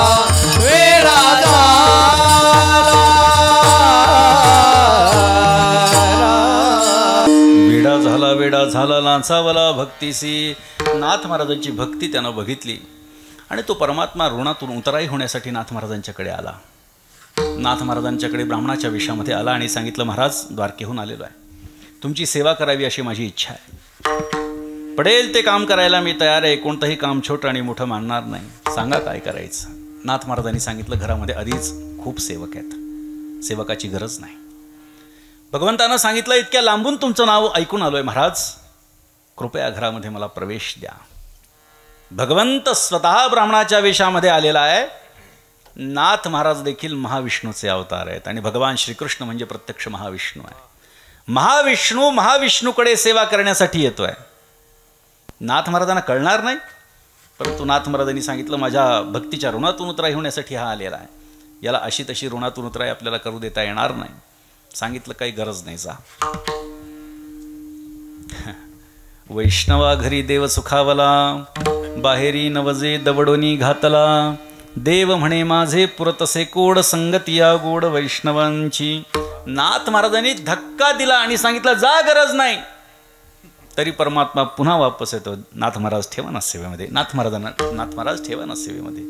काय गरज आहे परमात्म्याला, परमात्म्याला काय गरज आहे नाथ महाराजांच्याकडे भक्ती करण्याची. परंतु त्याला माहिती आहे की नाथ महाराजांचे अनंत उपकार म्हणण्यापेक्षा अनंत मोठी भक्ती ही स्वतःवरती आहे आणि त्याच्या ऋणातून आपण उतराई होणं गरजेचं आहे. त्यामुळे आज जर आपण बघितलं तर तो परमात्मा नाथ महाराजांच्याकडे राबतोय. द्वारकेची मूर्ती एकनाथा घरी, पाणी वाहे हरी कावडीने, श्रीखंड्या चंदन उगाळूनी करी, वस्त्रगंगा तिरी धूतसे, सेवेसी तत्पर उभा ठाई ठाई, देवपूजे समय तिष्ठतसे, निळा म्हणे देव राबे ज्याचे घरी, दत्त चोपदारी करीतसे. असा अधिकार नाथ महाराजांचा. तो परमात्मा नाथ महाराजांच्याकडे किती दिवस राबला? 36 वर्ष राबला. 12 वर्ष नाथ महाराजांच्या कीर्तनामध्ये टाळ घेऊन ध्रुपद धरण्याचं काम, सेवा भगवंतानं केली. विठ्ठल नाम धारण करून, केशव नाम धारण करून नाथ महाराजांना देवपूजेमध्ये मदत करू लागला. गंध उगाळून द्यायचं, फुलं द्यायची, वस्त्र द्यायची, वस्त्र धुवून आणायची देवाची. ही सगळी सेवा परमात्मा करू लागला. काय गंमत आहे बघा. गंध उगाळतोय कोण? भगवान महाविष्णू. उगाळून देतोय कोणाला? एकनाथ महाराजांना, महाविष्णू. आणि लावायचंय कोणाला? पांडुरंगाला, तोही महाविष्णू. महाविष्णू चंदन उगाळून महाविष्णूकडे देतोय, महाविष्णूला लावायला. नाथ महाराज म्हणतात, आता कैसे मी पूजू देवा, माझी मजसे होतसे सेवा. काय देवाची मी सेवा करू म्हटले, माझीच सेवा माझ्या हातून घडती आहे. असा अलौकिक योग नाथ महाराजांच्या जीवनामध्ये आला आणि शेवटची 12 वर्ष नाथ महाराजांच्या रांजणामध्ये पाणी भरण्याची सेवा श्रीखंड नामधारण करून परमात्म्यानं केली. तो परमात्मा मोठी कथा आहे बरं का, पण नाथ महाराजांच्याकडे जेव्हा परमात्म्याची सेवा पूर्ण झाली तेव्हा ती पूर्ण झाल्याच्या नंतर परमात्म्यानं सांगितलं नाथ महाराजांना, महाराज पूर्ण रूपात दर्शन दिलं नाथ महाराजांना. एक भक्त होता, त्या भक्तासाठी परमात्म्याला जावं लागलं आणि तो भक्त पैठणला आला. म्हणून मी आपल्याला सांगितलं, मुळात आपण बघा कथा मी सांगणार नाही, पण नाथ महाराजांना पूर्ण रूपात दर्शन दिल्याच्या नंतर त्यांनी भगवंतानं सांगितलं, 36 वर्ष नाथ महाराज आता तुमच्या सेवेमध्ये झालेले आहेत, आता प्रत्यक्ष रूपामध्ये तुमची सेवा ही काही काळ घडेल की नाही मला शंका वाटते आहे, परंतु तुम्ही आहात तोपर्यंत फाल्गुन मध्य षष्ठीच्या आत मी एकदा का होईना माझी सेवा इथे बजावत जाईल आणि या रांजणामध्ये मी पाणी टाकत जाईल. तुम्ही आहात तोपर्यंत तुम्हाला कळेल की मी आलो आहे, परंतु तुमच्या नंतरही माझी ही सेवा अखंड चालू राहील. जोपर्यंत हा वंश तुमचा अखंड आहे तोपर्यंत अखंड सेवा ही माझी इथे नाथ महाराजांनी तुमच्या चरणी इथे रुजू होणार आहे. आणि आजही बिजेच्या दिवशी तिथे रांजण आहे पैठणमध्ये. रांजण म्हणजे आपल्या मातीच्या रांजणासारखा नाही, तर दगडी रांजण आहे, 21 फूट खोल आणि 1 खणभर मोठा असा तो मोठा रांजण आहे. आणि त्या रांजणामध्ये पाणी भरण्याची सेवा आजही परमात्मा करतोय. बीजेपासून त्याची पूजा होते, पाणी टाकण्याला सुरुवात होते. परमात्म्याची कावड आल्याशिवाय तो रांजण भरत नाही आणि जोपर्यंत तो रांजण भरत नाही तोपर्यंत आम्ही एकनाथ षष्ठीचा उत्सवच सुरू करत नाही. विठ्ठल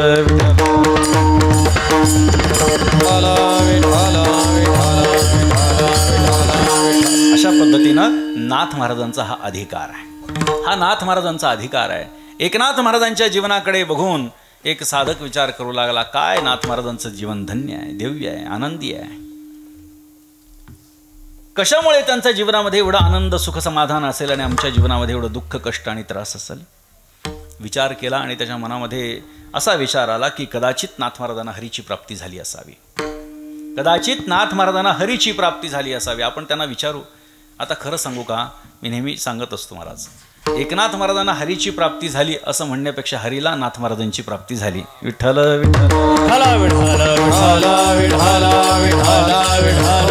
एक साधक नाथ महाराजांच्या जीवनाकडे बघून हा विचार करू लागला. हा उपदेशात्मक अभंग मी आपल्याला सांगितलं. नाथ महाराजांनी उपदेश केलेला आहे. उपदेश करणारा उपदेश ज्याला होतो आहे तो, आणि उपदेश काय आहे या त्रिपुटीचा विचार करणं अपेक्षित आहे.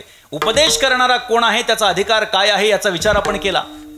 उपदेश कोणाला करायचा आहे याचा विचार आपल्याला थोडक्यात आणि लवकर आपल्याला बघायचा आहे. उपदेश कोणाला केला, कारण जगताचा विचार केला तर जगतामध्ये 4 प्रकारची माणसं आपल्याला बघायला सापडतात.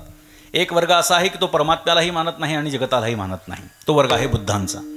एक वर्ग असा आहे की तो जगताला मानतो परंतु परमात्म्याला मानत नाही, तो वर्ग आहे चार्वाकाचा. एक वर्ग असा आहे की जो सांगतोय की तुम्ही ज्याला जगत समजता ते जगत नसून तो हरी आहे, तो वर्ग आहे मुक्तांचा, महात्म्यांचा.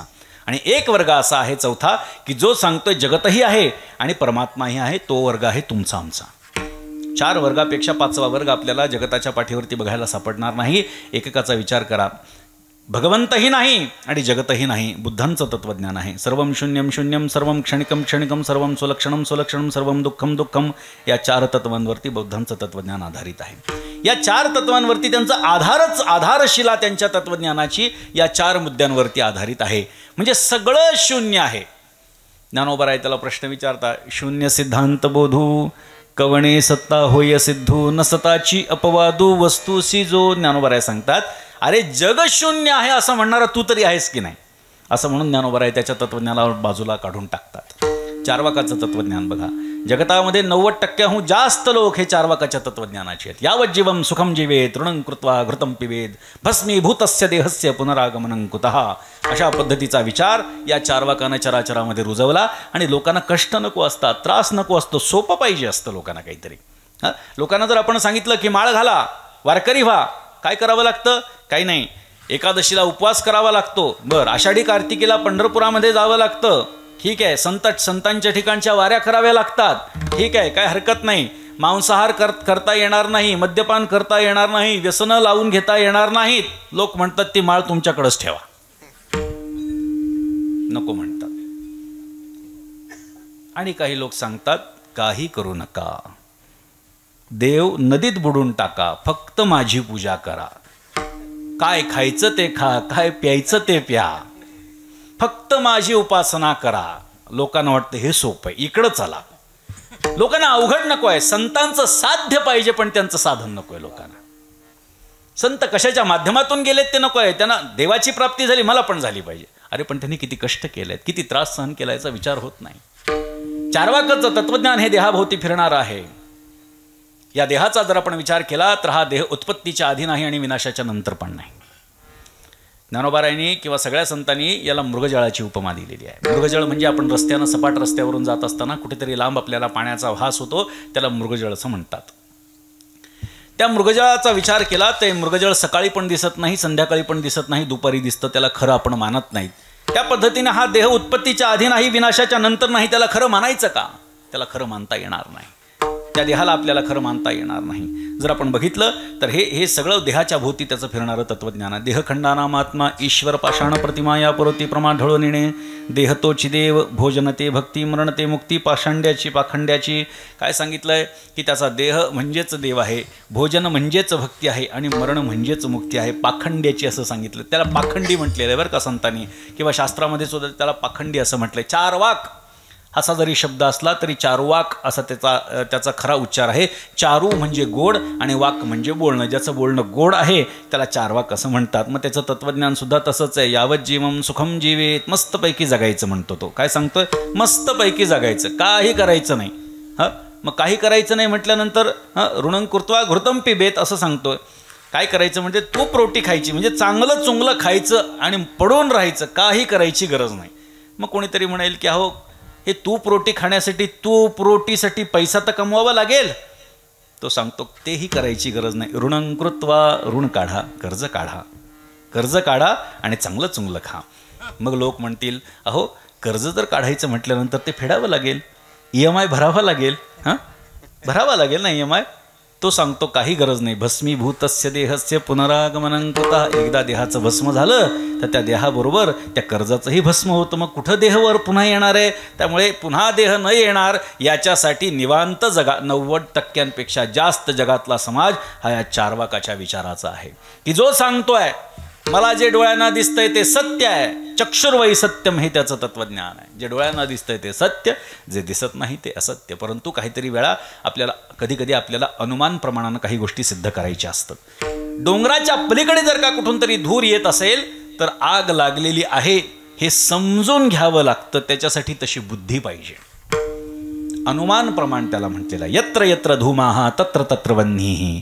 जिथे जिथे धूर आहे तिथे तिथे अग्नी आहेच, हे मान्य करावंच लागतं. मला अग्नी दिसत नाही म्हणून मी तो मानत नाही, हा स्वतःच्या बुद्धीचा दोष आहे. मला अमेरिका दिसत नाही म्हणून मी अमेरिका मानू नये असं नाही. मी तिथपर्यंत पोचलेलो नाही म्हणून मला ती दिसत नाही.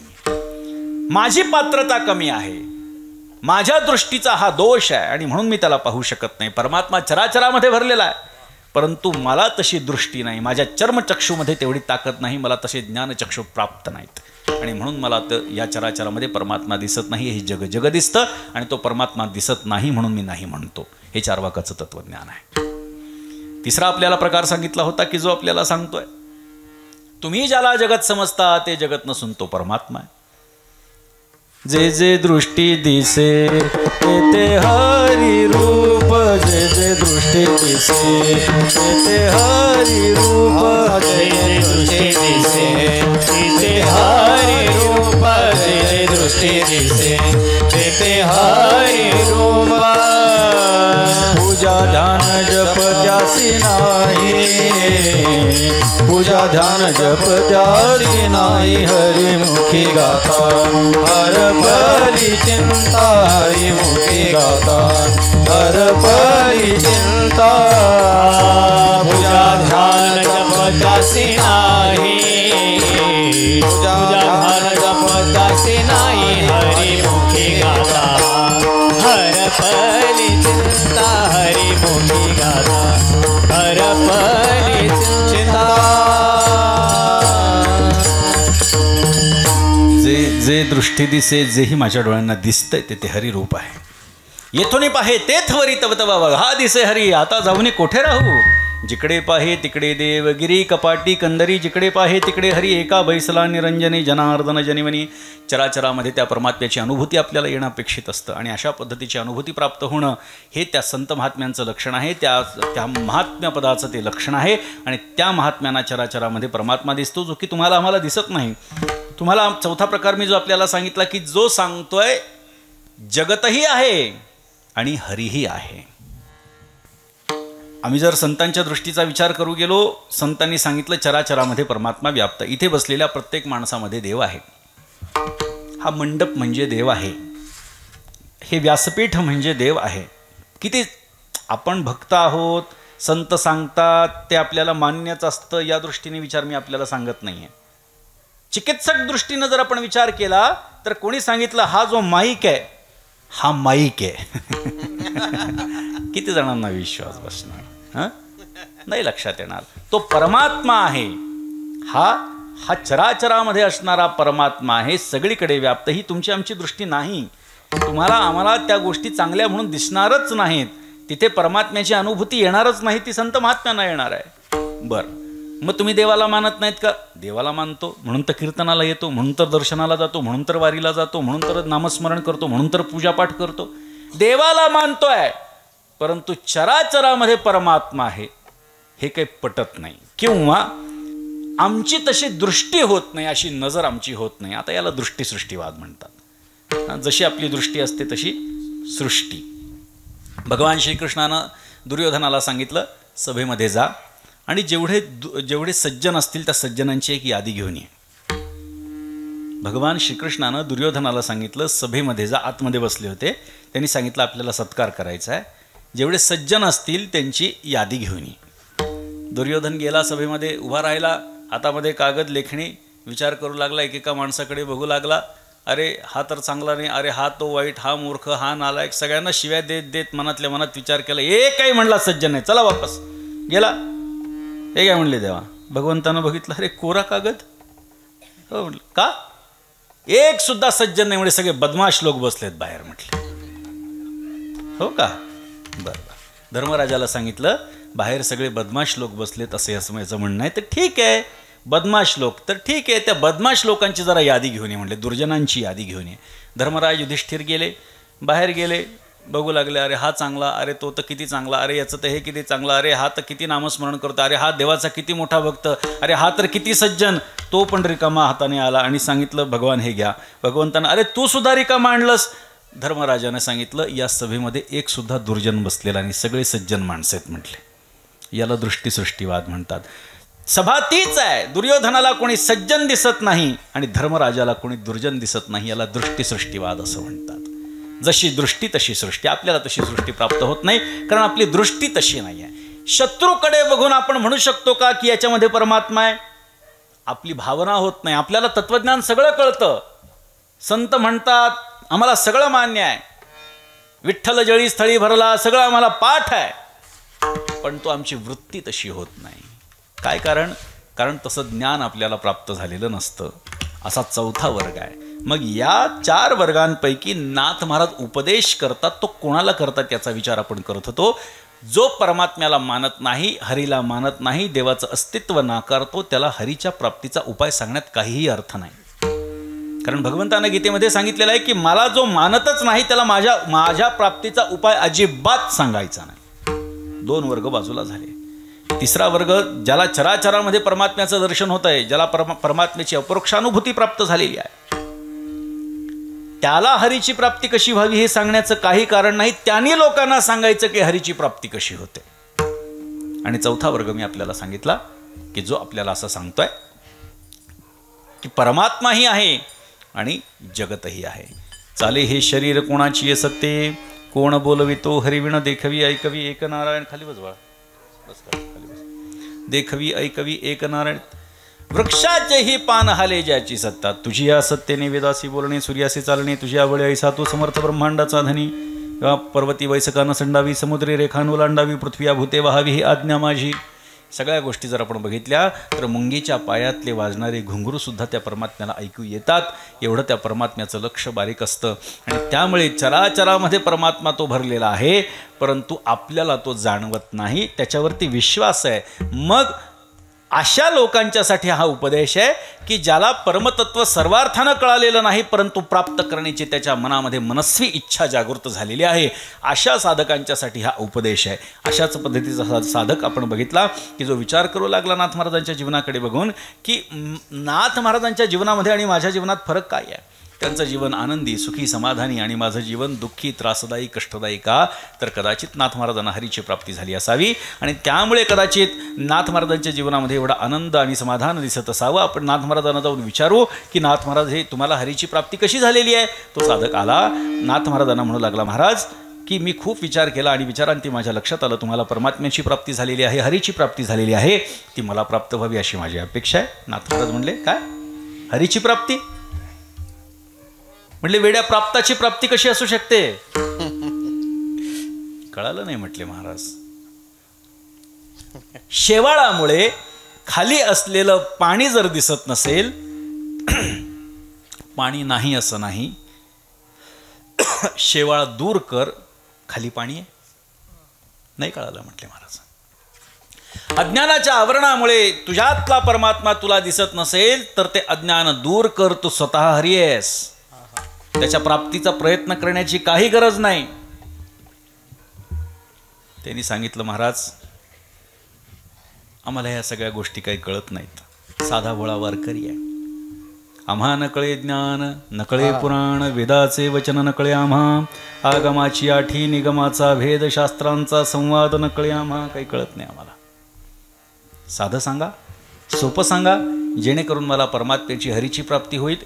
नाथ महाराजांनी विचार केला की हा साधक सरळ सरळ आहे, याला तत्वज्ञानाची भाषा कळत नाही.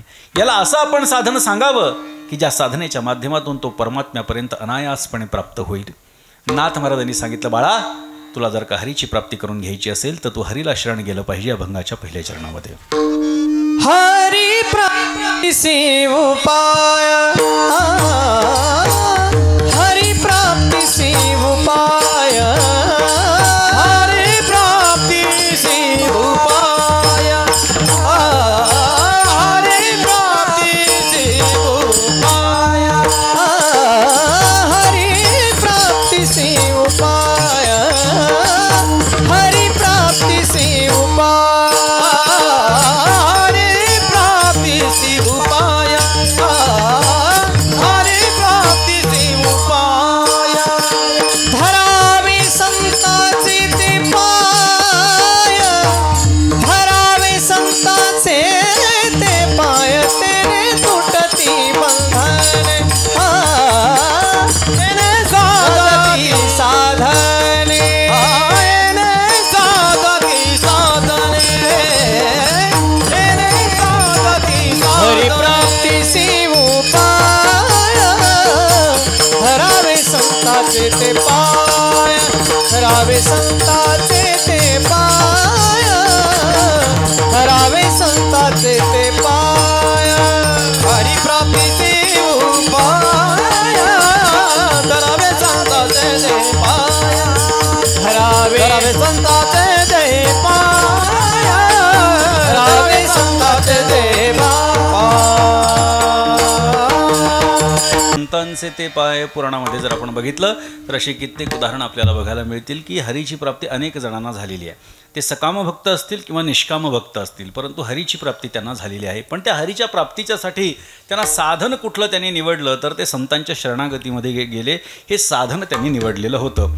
मग ते मी आपल्याला सांगितलं ना, भक्त सकाम असेल किंवा निष्काम असेल, परंतु परमात्म्यापर्यंत पोचण्यासाठी मात्र संतांच्या शरणागतीमध्ये जावं लागलं. उपमन्यूचं उदाहरण बघा, ध्रुव बाळाचं उदाहरण बघा. अढळ पद पाहिजे होतं, सकाम भक्ती आहे. ध्रुव बाळाला अढळ पद पाहिजे होतं, याला काहीतरी पाहिजे म्हणजे सकामता. खरं तर परमात्म्याची भक्ती करत असताना गुणरहितम कामनारहितम प्रतिक्षण वर्धमानम सूक्ष्मतरम अविच्छिन्नम अनुभव रूपम अशा प्रकारची परमात्म्याची भक्ती करणं अपेक्षित आहे. कामनारहित अशी अपेक्षित आहे भक्ती. कोणत्याही अपेक्षेविना आपण परमात्म्याची भक्ती केली पाहिजे. परंतु ठीक आहे, ध्रुव बाळ लहान होता, त्याला अढळ पद पाहिजे होतं. मग त्यांनी काय केलं, जेव्हा सावत्र आईनं मांडीवरून बापाच्या उठून दिलं, फेकून दिलं, तेव्हा आईला विचारलं की मला असं स्थान पाहिजे की ज्या ठिकाणाहून मला पुन्हा परत येण्याची गरज पडणार नाही. यद गत्वा न निवर्तन्ते, असं मला स्थान अढळ पद पाहिजे. कुठे मिळेल मला हे पद? तिनं सांगितलं परमात्मा सगळं देण्यामध्ये समर्थ आहे, त्या परमात्म्याकडे मिळेल. कुठे मिळेल तो परमात्मा? तो म्हणे वनामध्ये सगळीकडे आहे. असा शब्द ऐकला आणि वनामध्ये निघून गेला. वनामध्ये निघून गेल्यावर काय प्राप्त करायचं, कसं प्राप्त करायचं, त्या छोट्याशा बालकाला कशाचीही कल्पना नाही. परंतु नारद त्या ठिकाणी, त्यांना देवर्षी नारद भेटले आणि त्यांनी परमात्म्याची उपासना कशी करायची, त्याची तपश्चर्या कशी करायची की जेणेकरून तो परमात्मा सहजतेनं प्राप्त होईल, असा उपदेश नारदांनी त्याला केला. आणि तो ध्रुव बाळ जो आहे, ज्याला काहीही कळत नव्हतं, परमार्थ म्हणजे काय काही कळत नव्हतं, परमात्मा प्रगट झाले. महाराज त्या ठिकाणी परमात्मा प्रगट झाले आणि त्यांनी सांगितलं ध्रुवा मी आलो आहे. ध्रुव बाळ फक्त परमात्म्याकडे बघतच राहिला, त्याला सुचेच ना काय बोलावं. ते दिव्य तेजपुंज रूप परमात्म्याचं बघितलं, त्याला कळेच ना, फक्त तोंडाकडे बघू लागला. भगवंताच्या लक्षात आलं की याला काही सुचत नाही आहे, याला ज्ञान देणं गरजेचं आहे. आणि स्वतःचा शंख त्याच्या गालाला लावला. भगवंतानं स्वतःचा शंख त्याच्या गालाला लावला आणि तो सुंदर पद्धतीनं भगवंताची स्तुती करू लागला. त्या स्तुतीनं परमात्मा प्रसन्न झाले आणि परमात्म्यानं सांगितलं माग काय वर मागायचं. त्यांनी सांगितलं मला असं एखादं स्थान द्या की त्या स्थानावरून मला पुन्हा कोणीही ओढून बाजूला काढणार नाही. म्हणून अढळ स्थान परमात्म्यानं त्याला ध्रुव ताऱ्याचं दिलं. दिशा समजण्यासाठी आपल्याला ध्रुवतारा कुठे हे लोक जाणून घेतात. जे खगोलशास्त्री आहे त्यांना ध्रुवतारा महत्त्वाचा आहे. मुख्य पॉईंट ज्याला म्हणतो त्या ध्रुवाच्या पासून सगळ्या गोष्टी विचारात घेतल्या जातात, कारण त्याचं स्थान कधी बदलत नाही. अशा पद्धतीनं ध्रुव बाळ हा सकाम भक्त आहे, परंतु परमात्म्याची प्राप्ती होण्यासाठी संतांच्या शरणागतीमध्येच जावं लागलं. नारदांचाच उपदेश घ्यावा लागला. उपमन्यूचा विचार करा. उपमन्यू गरीब घरातला. पूर्वीच्या काळामध्ये ज्याच्या घरी गायी असत तो श्रीमंत आणि ज्याच्याकडे गायी नसत तो गरीब असं समजल्या जायचं. उपमन्यूला बाप नाही, आई कष्टामध्ये बाळाचं पालन पोषण करत होती, घरामध्ये गाय नाही, दरिद्री अवस्था, 18-20 दारिद्र्य. 18-20 दारिद्र्य नाही बरं का, 18-20 दारिद्र्य असं त्याचा खरा शब्द आहे. 18-20 म्हणजे 18 गुणिले 20 360, म्हणजे 360 म्हणजे अखंड दारिद्र्य. असा 360 दिवस म्हणजे वर्षातले सगळे दिवस दारिद्र्यामधले, म्हणून 18-20 दारिद्र्य असं त्याच्या घरामध्ये. आईनं विचार केला मुलांना दूध पाजायला पाहिजे, परंतु दूध नाही. काय करायचं? पाण्यामध्ये पीठ कालवून द्यायची आई आणि दुधासारखं पातळ पांढरं पाणी तयार करायची. उपमन्यूला ते दूध द्यायचं. उपमन्यू ते दूध प्यायचा आणि समाधान व्यक्त करायचा. रोज त्याचा ही क्रिया सुरू झाली. त्याला दूध आवडायला पण लागलं. पडिले वळण इंद्रिया सकळ अशी त्याची अवस्था झाली. आणि झालं असं, एक दिवस कोजागिरी पौर्णिमा होती. मित्रांनी सांगितलं अरे आमच्या घरी जरा कोजागिरी पौर्णिमा आहे, तो आमच्या घरी ये, दूध आहे. त्याला वाटलं ठीक आहे दूध आहे, इथं दूध प्यायचं काय आणि तिथं दूध प्यायचं काय. गेला आणि मित्रांमध्ये गेल्याच्या नंतर ते सगळेच्या सगळं ते दूध त्यांनी पिलं. एक घोट पिल्यानंतर त्याला खूप छान वाटलं. त्यांनी विचारलं काय रे मित्रा? बाकीचे सगळे हसू लागले. अरे याला दूध सुद्धा कळत नाही म्हटले. बाकीचे हसू लागले, याला दूध सुद्धा कळत नाही. त्यांनी सांगितलं हे काय मला सांगा. अरे हे दूध आहे. त्यांनी सांगितलं हे दूध नाही आहे, कारण सवय काय पिठाच्या पाण्याची सवय, हे दूध नाही आहे. बाकीचे हसू लागले. प्रत्येक जणांनी समजून सांगितलं यालाच दूध म्हणतात. मग त्याला प्रश्न पडला मग आई आपल्याला देते ते काय आहे. घरी आला, काही बोलला नाही. आईने नेहमीप्रमाणे पाण्यामध्ये पीठ कालवून दिलं. म्हणले उपमन्यू दूध पिऊन घे बाळा. उपमन्यूने दुधाकडे बघितलं आणि आईला विचारलं आई हे काय आहे. आईच्या लक्षात आलं हा बाहेरून जाऊन खरं दूध पिऊन आलेला आहे. त्यामुळे आता नित्यानंदा पुढे आनंद तो कोण विषय सुखबाई बा पुढे ते क्षीण. चांगल्या गोष्टीची सवय लागली तर घाणेरड्या गोष्टीमध्ये मन रमत नाही, लक्षात ठेवा बरं का. व्यवहारातलं उदाहरण द्यायचं झालं तर आपण आपलं लिव्हिंग अप स्टँडर्ड थोडंसं वाढवलं तर खालच्या दर्जाच्या गोष्टी आपल्याला आवडत नाहीत. तशी त्याची अवस्था झाली. काय झालं? आईला विचारलं हे काय आहे. आईला कळालं पण आईने सांगितलं हे दूध आहे. त्यांनी प्रश्न केला हे जर दूध आहे तर मित्राकडे पिलंय ते काय. आई शांत झाली. तिने सांगितलं तुझे मित्राकडे पिलं ते खरं दूध आहे आणि हा दुधाचा आभास आहे. मग खरं दूध का देत नाहीस मला. आपल्याला शक्यता नाही, मला तुला ते देता येणार नाही, आपली तेवढी शक्ती नाही, आपल्याकडे तेवढा पैसा नाही, आपल्याकडे गाय नाही, आपल्याकडे दूध नाही, एक पेला सुद्धा दूध नाही, नाही कोण देऊ शकेल मला. तिने सांगितलं सहज बोलता तो परमात्मा काय देणार नाही, त्याची भक्ती केली तर तो परमात्मा काय देणार नाही. काय नव्हे केले एका चिंतिता विठ्ठले. झालं, मग तो परमात्मा कुठेही जा तो मिळेल.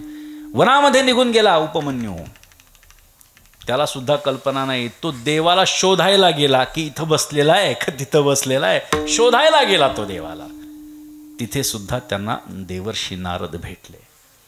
नारदाने त्याला विचारलं काय करतोयस बाळा एवढ्या वनामध्ये. त्यांनी सांगितलं मला देवाला भेटायचं आहे, देवाला भेटायचं आहे. मग कुठे मिळेल तो परमात्मा. त्यांनी सांगितलं तो भगवंताचं निस्सीमपणे ध्यान कर, तो परमात्मा प्रगट होईल. त्यानं ध्यान केलं. हे ध्यान कर, तपश्चर्या कर, पूजन कर, यज्ञयाग कर, हे वेगवेगळ्या कालखंडामध्ये सांगितल्या गेलेल्या गोष्टी आहेत. कारण तो त्या काळाचा युगधर्म आहे. कृते यध्यायते विष्णुम त्रेतायाम यजतो मखैः द्वापरे परिचर्यायां कलौ तत्हरिकीर्तनात. त्यामुळे वेगवेगळा उपदेश वेगवेगळ्या कालखंडामध्ये संत महात्म्यांनी केलेला आपण पाहू शकतो. त्यानं सांगितलं तो अशा पद्धतीनं भगवंताचं ध्यान करतो, परमात्मा प्रगट होईल आणि तुला दर्शन देईल आणि तुला जे पाहिजे ते देईल. परमात्म्याचं ध्यान केलं, परमात्मा प्रगट झाले आणि त्यांनी विचारलं उपमन्यू मी आलोय बाळा, काय हवंय तुला. उपमन्यूनं डोळे उघडले आणि त्यांनी सांगितलं मला एक पेला दूध पाहिजे. छोटंसं बालक 6-7 वर्षांचं. भगवान प्रसन्न झाले आहेत, मागतोय काय, मला एक पेला दूध दे. भगवंतानं त्याचा भाव जाणला, त्याची गोष्ट त्याच्या लक्षात आली. हे कशामुळे हा आलेला, याला काय पाहिजे हे लक्षात आलं. आणि भगवंत एवढा कृपाळू आहे महाराज, भक्तीच्या मोबदल्यामध्ये तो काय देईल काय सांगता येत नाही. ज्या क्षीरसागरामध्ये तो परमात्मा शेषशाहीवरती विराजमान आहे, तो अख्खाच्या अख्खा क्षीरसागर म्हणजे दुधाचा समुद्र हा उपमन्यूच्या मालकीचा करून टाकला. एवढा परमात्मा उदार आहे. आणि अशा प्रकारच्या परमात्म्यापर्यंत पोचण्यासाठी काय कारण आहे तर देवर्षी नारदांसारखे संत आहेत. विठ्ठल विठ्ठल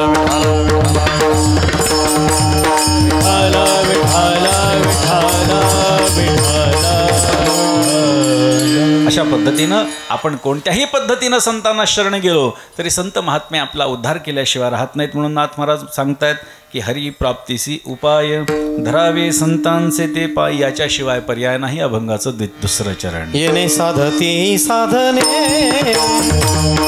येणे साधती साधने, येणे साधती साधने, येणे साधती साधने, तुटती भवाची बंधने.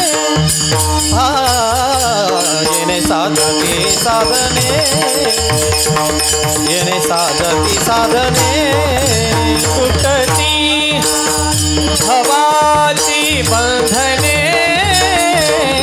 येणे साधती साधने, येणे साधती साधने.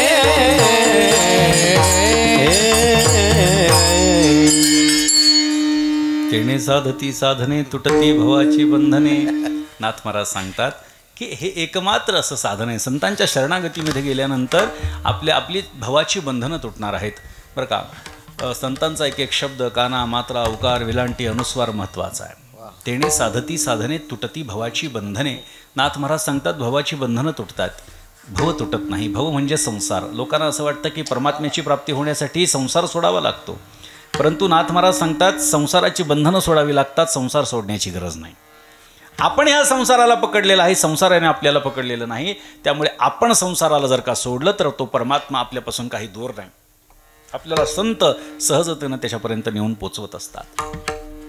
संगतीचा परिणाम आपल्या अखंड जीवनावरती होत असतो. आपण कोणाच्या संगतीमध्ये आहोत याच्यावरती आपण कोण आहोत हे ठरत असतं.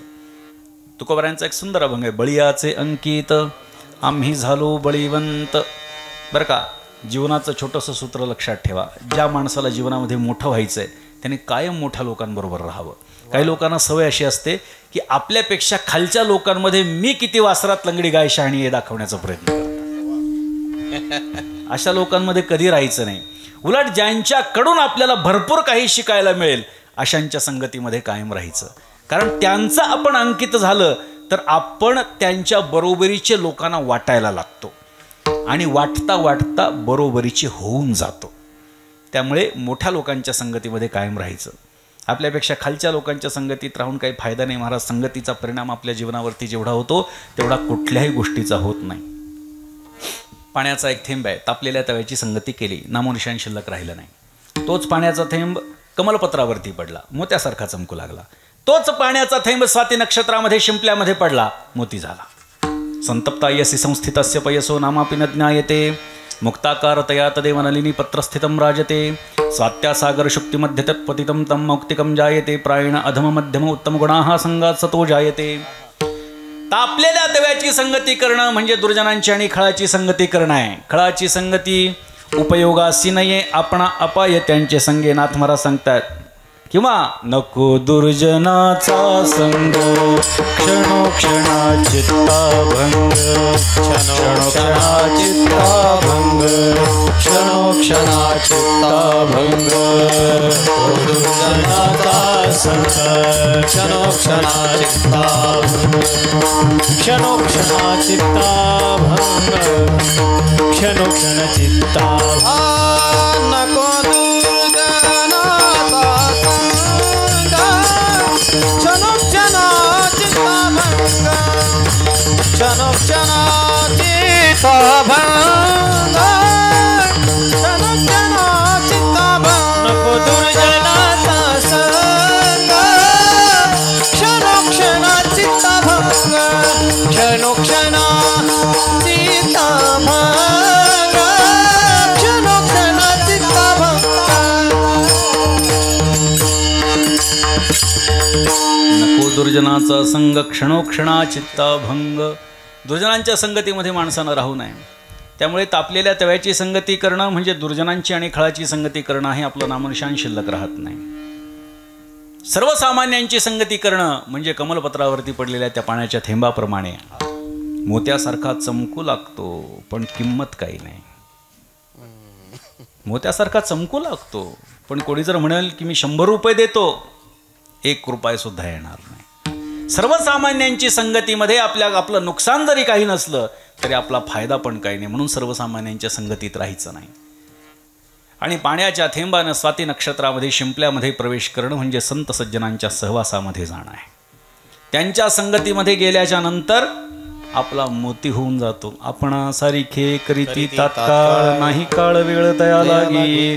काळ वेळ त्याच्यासाठी आपल्याला पाहता येणार नाही. ते सहजपणे आपल्यासारखी अवस्था सामान्य जनांची करून टाकत असतात. म्हणून संतांच्या संगतीमध्ये गेल्यानंतर आपल्याला परमात्म्याची प्राप्ती सहज होते. विठोबा रखुमाई हरी जय जय विठोबा रखुमाई हरी जय जय विठोबा रखुमाई विठोबा रखुमाई सर्वांनी भजन करा. विठोबा रखुमाई विठोबा रखुमाई हरी जय जय विठोबा रखुमाई विठोबा रखुमाई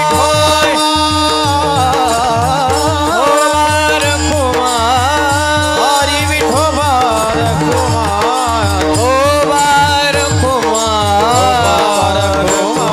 रखुमाई सर्वांनी भजन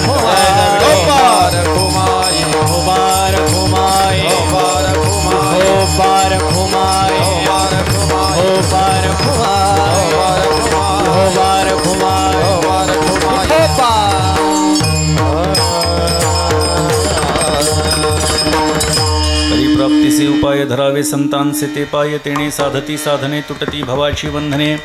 नाथ महाराज पुढे सांगतात संताविण प्राप्ती नाही ऐशी वेद देत ग्वाही. संतांच्या शिवाय परमात्म्याची प्राप्ती नाही. आपण सुरुवातीलाच बघितलं की वेदाला सगळ्या गोष्टीचं ज्ञान आहे. भगवंताच्या उच्छ्वासापासून तो वेद निर्माण झालेला आहे. ती श्रुती माता भगवंताच्या उच्छ्वासापासून निर्माण झालेली आहे. आणि त्यामुळे वेद कुठे ग्वाही देतोय हे बघायचं असेल तर तो परमात्मा काय ग्वाही देतोय याचा विचार करणं अपेक्षित आहे. तो परमात्मा ग्वाही देतोय. नरोधयति माम योगो न सांख्यम धर्म एव च न स्वाध्यायस्तपस्त्यागो निष्ठापूर्तीन्न दक्षिणा व्रतानि यज्ञश्छन्दांसि तीर्थानि नियमा यमाः यथा वृन्धे सत्संग सर्वसंगापहो हिमाम न रोधयति माम योगो न सांख्यः धर्मः न स्वाध्यायः न तपः न त्यागः न व्रतः न दानः. मग काय संतांच्या संगतीमध्ये गेल्यानंतर माझी प्राप्ती जशा पद्धतीनं सोप्या पद्धतीनं होते तशी कुठल्याही पद्धतीनं होऊ शकत नाही. BSc केलं तरी बॅचलरच होणार आहे, BCom केलं तरी बॅचलरच होणार आहे, BA केलं तरी बॅचलरच होणार आहे. BSc करून पदवी घ्यायची, एवढ्या कष्टातून पदवी घ्यायची का BA करून सोप्यात सोपं बॅचलर व्हायचं हे ज्यांनी त्यांनी ठरवायचं आहे.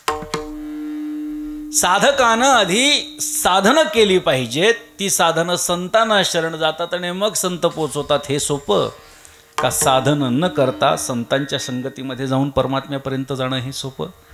संतांच्या संगतीमध्ये जाऊन कुठल्याही साधनेचा आधार न घेता, कारण साधन जर का करायचा विचार केला ते गेली संतांची या घरा धरुणी साधूची या आधारा अवघी आली माझी या घरा एवं परंपरा मतप्राप्ती. भगवान सांगतायत तैसी नव्हे सत्संगती संगे सकळ संगाते छेदिती ठाक ठोक माझी प्राप्ती पंगीस्त नव्हती. आणि कांची कोणत्याही कुबडीचा वापर त्या संतांच्या संगतीसाठी करावा लागत नाही. कोणत्याही साधनेचा उपयोग करण्यात अर्थ नाही, संतांना शरण जायचं. कारण तेची माझी हित करीती सकळ, त्यांनाच माहिती आहे की माझं हित कशामध्ये दडलेलं आहे. त्यामुळे संत महात्मे काय, भगवान काय, आपल्याला जे प्रेष करे ते देत नाही, तर आपल्याला जे श्रेयस करे ते देतो. आपल्याला जे प्रिय वाटतं ते परमात्मा देत नाही, परंतु आपल्यासाठी जे कल्याणकारक आहे तो परमात्मा आपल्याला दिल्याशिवाय राहत नाही. परंतु संतांच्या संगतीच्या माध्यमातून आपण तिथपर्यंत गेलं पाहिजे. संतांच्या संगतीमध्ये जाणं ही तशी साधी गोष्ट नाही. चंद्रामृत सुख सेववे सुखे सेववेल रवी असता जाता धरवेल बाह्या हिळा सागर तरवेल परी त्या साधूची भेटीनं होईल. चंद्राचं अमृत आपल्याला सुखानं प्रशन करता येईल. अस्ताला जाणारा रवी आपल्याला धरता येईल, बाहुबळावरती आपल्याला समुद्र तरून जाता येईल. परंतु आपलं भाग्य जर नसेल तर आपल्याला संत महात्मे भेटणं अशक्य आहे. त्यामुळे आपलं भाग्य हे आपल्याला परमात्म्याच्या दर्शनासाठी जर भाग्य तयार करायचं असेल तर त्याच्यासाठी परमात्म्याची निस्सीम भक्ती करणं अपेक्षित आहे, परमात्म्याचं नामस्मरण करणं अपेक्षित आहे. आणि हे नामस्मरण स्वतःच्या मनानं करायचं नाही. आम्हाला माहिती आहे, लोक म्हणतात माहिती आहे काय रामकृष्ण हरी, आम्हाला वारकऱ्यांचा मंत्र माहिती आहे, उघडा मंत्र जाणा. आम्हाला संतांनी सांगून ठेवलं रामकृष्ण हरी हा उघडा मंत्र आहे, आम्ही घेतो. परंतु आपल्याला नाथ महाराजांनी एक फार महत्त्वाची गोष्ट सांगून ठेवलेली आहे. नाथ महाराज सांगतात गुरुमुखे घेता तो निर्दोष. बरं का, फार महत्त्वाची गोष्ट आहे. आपल्याला सगळ्यांना माहिती आहे वारकरी संप्रदायाचा महामंत्र रामकृष्ण हरी आहे, पण गुरुमुखे घेता तो निर्दोष. ये रवी आयास पडे कष्ट रामकृष्ण हरी मंत्र हा सोपा उच्चारिता खेपा खंडे कर्म. त्यामुळे आपण जीवनामध्ये किती जरी मोठे झालो तरी आपल्याला कुठल्या ना कुठल्या तरी साधू संतांचा अनुग्रह घेणं अपेक्षित आहे, सद्गुरू करणं गरजेचं आहे. जोपर्यंत आपण सद्गुरूंच्या शरणागतीमध्ये जात नाहीत तोपर्यंत आपला परमार्थ शून्यवत आहे. त्यामुळे जीवन जरी अखंड परमार्थ केलेला असला एखाद्यानं आणि जर का अनुग्रह घेतला नसेल, जर का कोणत्या संतांच्या शरणागतीमध्ये गेलं नसेल तर त्याला मोक्ष प्राप्त होत नाही असं भक्तिशास्त्र आपल्याला सांगतं. आणि त्यामुळे कोणाचा ना कोणाचा तरी कोणाचाही घेण्यापेक्षा चांगला ठिकाणचा अनुग्रह घेणं अपेक्षित आहे. मोठ्या माणसाचा अनुग्रह घेतला तर परमार्थ सुफल होतो. म्हणून नाथ महाराज सांगतात गुरुमुखे घेता तो निर्दोष. एरवी आयास पडे कष्ट रामकृष्ण हरी मंत्र हा सोपा उच्चारिता खेपा खंडे कर्म. अशा पद्धतीनं एका जनार्दनी संत पूर्ण करीती मनोरथ. संत महात्मे आपलं मनोरथ पूर्ण करत असतात. आता हे मनोरथ जे आहे ते कोणतं पूर्ण करतात तर आपल्या संसाराची मनोरथ ती पूर्ण करू शकत नाहीत असं नाही, पण ते करत नाही. तुकोबारायांच्याकडे एक माणूस आला आणि रडत बसला, महाराज काय सांगू किती त्रास संसारामध्ये, नवरा बायकोची आमची भांडणं होतात, आईबापाची भांडणं होतात, मुलांची भांडणं होतात, काय त्रास त्या संसारामध्ये, काहीतरी उपाय सांगा. तुकोबारायांनी सांगितलं उठायचं आणि निघायचं. बाकीची माणसं म्हणू लागले तुकोबाराय हे तुमच्यासारख्या संतांना शोभतं. एखादा माणूस तुम्हाला काहीतरी मागायला आलाय आणि तुम्ही त्याला बाहेर काढताय. तेव्हा तुकोबारायांनी सांगितलं नका मजपाशी वधू प्रपंचाचे विषयी. माझ्याकडे संसाराचं काही बोलायचं नाही, प्रपंचाच्या गोष्टी माझ्याकडे काही बोलायच्या नाही. जर मी परमार्थात जर का मी संसाराच्या गोष्टी लोकांना पुरवू लागलो तर लोक सगळीच्या सगळी माझ्याकडे संसाराची गारणी घेऊन येतील आणि परमार्थ त्यांचा दूर राहील. त्यामुळे परमार्थ जर का जाणून घ्यायचा असेल तरच फक्त माझ्याकडे या. मला सांगायचं काय, तात्पर्य काय आहे की संत महात्म्यांच्याकडे आपण गेल्यानंतर कोणत्याही गोष्टीची आपल्याला ती पूर्तता ते करून देऊ शकतात, परंतु आपण आपली बुद्धी, सत्सद्विवेक बुद्धी वापरायची आहे आणि विचार करायचा आहे की संतांकडे आपण जातोय तर त्यांना काय मागायचं. आपण कधी पण लक्षात ठेवा, देवाकडे गेल्यानंतर, संताकडे गेल्यानंतर बरं का, देवाकडे गेल्यानंतर देवाचं मागायचं नाही, देवाकडे गेल्यानंतर देवाचं मागायचं नाही, देवाला मागायचं. विठ्ठल विठ्ठल विठ्ठल विठ्ठल विठ्ठल विठ्ठल विठ्ठल एका जनार्दनी संत पूर्ण करीती मनोरथ तेणे साधती साधने तुटती भवाची बंधने. यथामती अभंगाचा विचार झाला. या ठिकाणी आपल्या गावामध्ये सुंदर पद्धतीनं आपल्या सर्वांच्या मोठ्या उपस्थितीमध्ये आनंदाच्या आणि प्रफुल्लित वातावरणामध्ये या ठिकाणी हा अखंड हरिनाम सप्ताह सुरू आहे, कीर्तन महोत्सव सुरू आहे. आज माझ्याकडे 3ऱ्या दिवसाची कीर्तन सेवा आलेली आहे, त्यामुळे मी आयोजकांना खूप खूप धन्यवाद देऊ इच्छितो. आणि अशाच पद्धतीचे कार्यक्रम बरं का, आपला महाराष्ट्र सुसंस्कृत आहे याचं कारण काय आहे तर आपल्या महाराष्ट्रामध्ये वारकरी संप्रदाय आहे, हे त्याचं महत्त्वाचं कारण आहे. वारकरी संप्रदायासारखं विशाल हृदय आणि मोठं पोट इतर कुठल्याही संप्रदायाचं नाही. आपापसामध्ये खूप वेगवेगळ्या पद्धतीनं आपली पंथ उपपंथ जे आहेत ही बाकीच्या राज्यामध्ये बघितली तर ती त्रासदायक ठरत आहेत, परंतु वारकरी संप्रदाय हळूहळू हळूहळू आपले विचार, आपले तत्त्व हे मुळापर्यंत रुजवण्याचं काम करत आहे. म्हणून खेड्यापाड्यामध्ये ज्या ठिकाणी आज रस्ते नाहीत त्या ठिकाणी आमचे कीर्तनकार पोचत आहेत. वा, काय कारण आहे? काय कारण आहे? कारण गावागावामध्ये वारकरी संप्रदाय हा प्रसारित झाला पाहिजे. वारकरी संप्रदायाचं खरं तत्त्वज्ञान जे चराचरामध्ये परमात्मा पाहत आहे ते तत्त्वज्ञान लोकांच्या मनामध्ये रुजलं पाहिजे. हल्लीचा कालखंड बघितला तर जाती धर्माचा द्वेष वाढलेला दिसतोय. हल्लीचं वातावरण बघा किती त्रासदायक आहे. आज आपण ह्या लोकांची बोलणी ऐकल्यानंतर आपल्याला असं वाटतं हिने अक्कल कुठे गहाण ठेवली आहे. अशा पद्धतीचे विचार, अशा पद्धतीची शब्दरचना, अशा पद्धतीची विषवल्ली ही समाजामध्ये पसरत असताना आपण पाहतोय. पण याच्यापासून वारकरी संप्रदाय अलिप्त आहे आणि जोपर्यंत वारकरी संप्रदाय जातीभेदापासून, धर्मभेदापासून अलिप्त आहे तोपर्यंत त्याला वाढण्यासाठी कोणीही रोखू शकणार नाही. आणि अशाच पद्धतीचे गावागावामध्ये कार्यक्रम ही तरुण मंडळी पुढे आली पाहिजेत. म्हणून मी नेहमी सांगत असतो की वृद्धांनी बरं का, वृद्धांनी जरी अखंड हरिनाम सप्ताह सुरू केलेला असला तरीसुद्धा योग्य वेळी ही तरुणांच्या हातामध्ये सत्ता दिली पाहिजे. दशरथ राजाला प्रभू रामचंद्र गादीवर बसावेत हे कधी वाटलं? जेव्हा त्यांनी स्वतः आरशात बघितलं आणि आरशात बघितल्यानंतर कानाच्या जवळचा पहिला केस पांढरा झाला. कानाच्या जवळचा पहिला केस पांढरा झाला आणि दशरथ राजा विचार करू लागला आता पुढच्या पिढीकडे सत्ता देणं गरजेचं आहे. आपले सगळे पांढरे होऊन पुन्हा काळे होऊ लागलेत. तरी सुद्धा अनेक ठिकाणी मी पाहतो महाराज, आता ही सगळी फिरणारी मंडळी आहेत, हां, सत्ता सुटवत नाही. परंतु एक लक्षात ठेवा, तरुणांच्या ताब्यामध्ये जोपर्यंत परमार्थ येणार नाही तोपर्यंत त्याचं पुनरुज्जीवन ज्याला आपण म्हणतो तुम्ही सर्वांनी चालू ठेवलं ही महत्त्वाची गोष्ट आहे. आजपर्यंत चालू तुम्ही ठेवलंय हेच तुमचे खूप मोठे उपकार आहेत. आता काय तुका म्हणे आता उरलो उपकारा पुरता. आता उपकाराची भाषा ठेवायची, मार्गदर्शकाची भूमिका ठेवायची. आणि तरुण मंडळी जिथे जिथे सप्ताहामध्ये पुढाकार घेतात तिथे तिथे तो सप्ताह खूप छान असतो असा माझा स्वतःचा अनुभव आहे. फक्त काही ठिकाणी असं होतं की ते काही वर्ष करतात आणि पुन्हा बाजूला पडतात. मग पुन्हा जे वयोवृद्ध लोक आहेत ते म्हणतात म्हणून आम्ही देत नव्हतो. असं बोलायची संधी कृपया तरुणांनी देऊ नका अशी अपेक्षा आपल्याकडनं करतो. झालेली सेवा शांतीब्रह्म श्रीमंत श्री एकनाथ महाराजांच्या चरणी आणि तुम्हा सर्व सज्जनांच्या चरणी समर्पित करतो. एक वार संतांचं सर्वांनी नामस्मरण करा. भानुदास एकनाथ, भानुदास एकनाथ, भानुदास भजन करा, टाळी वाजवा, भजन करा. भानुदास एकनाथ, भानुदास एकनाथ, भानुदास भानुदास एकनाथ, भानुदास एकनाथ, भानुदास एकनाथ, भानुदास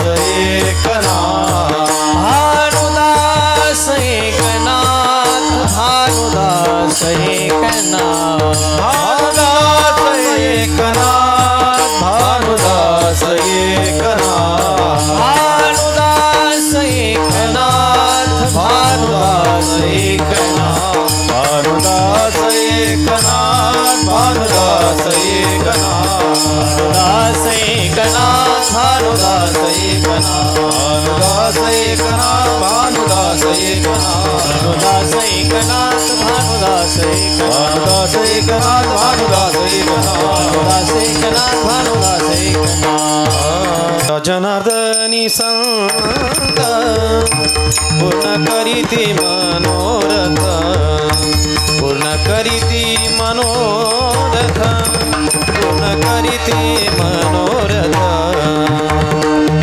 एका जनार्दनी संत एका जनार्दनी संत पूर्ण करते मनोरथ एका जनार्दनी संत पूर्ण करते मनोरथ तेने साधती साधने तुटती भवाची बंधने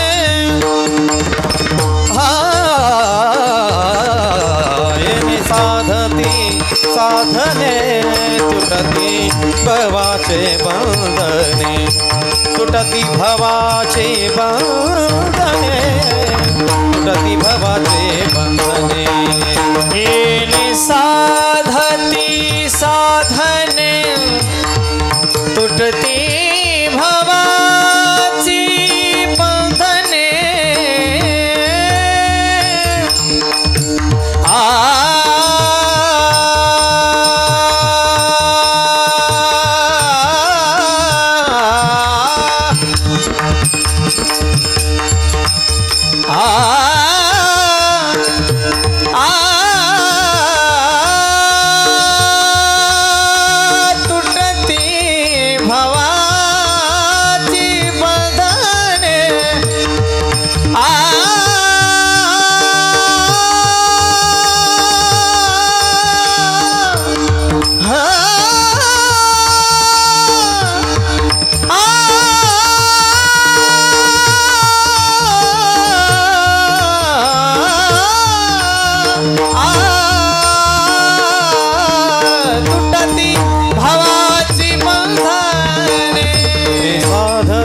साधने तुटती भवाचे बंधने तुटती भवाची बंधने तुटती भवाचे बंधने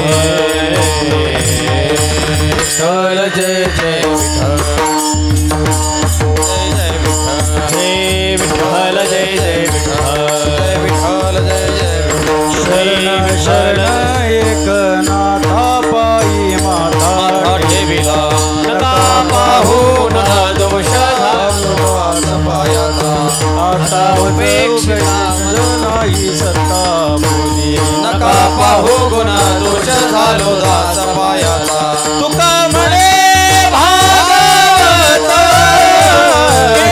शुद्ध सकट नका पाहू दोष झालो दास पायाचा भानुदास एकनाथ भानुदास भानुदास एकनाथ भानुदास एकनाथ भानुदास एकनाथ एकनाथ एकनाथ एकनाथ एकनाथ कुंडली गवर्धा हरी विठ्ठल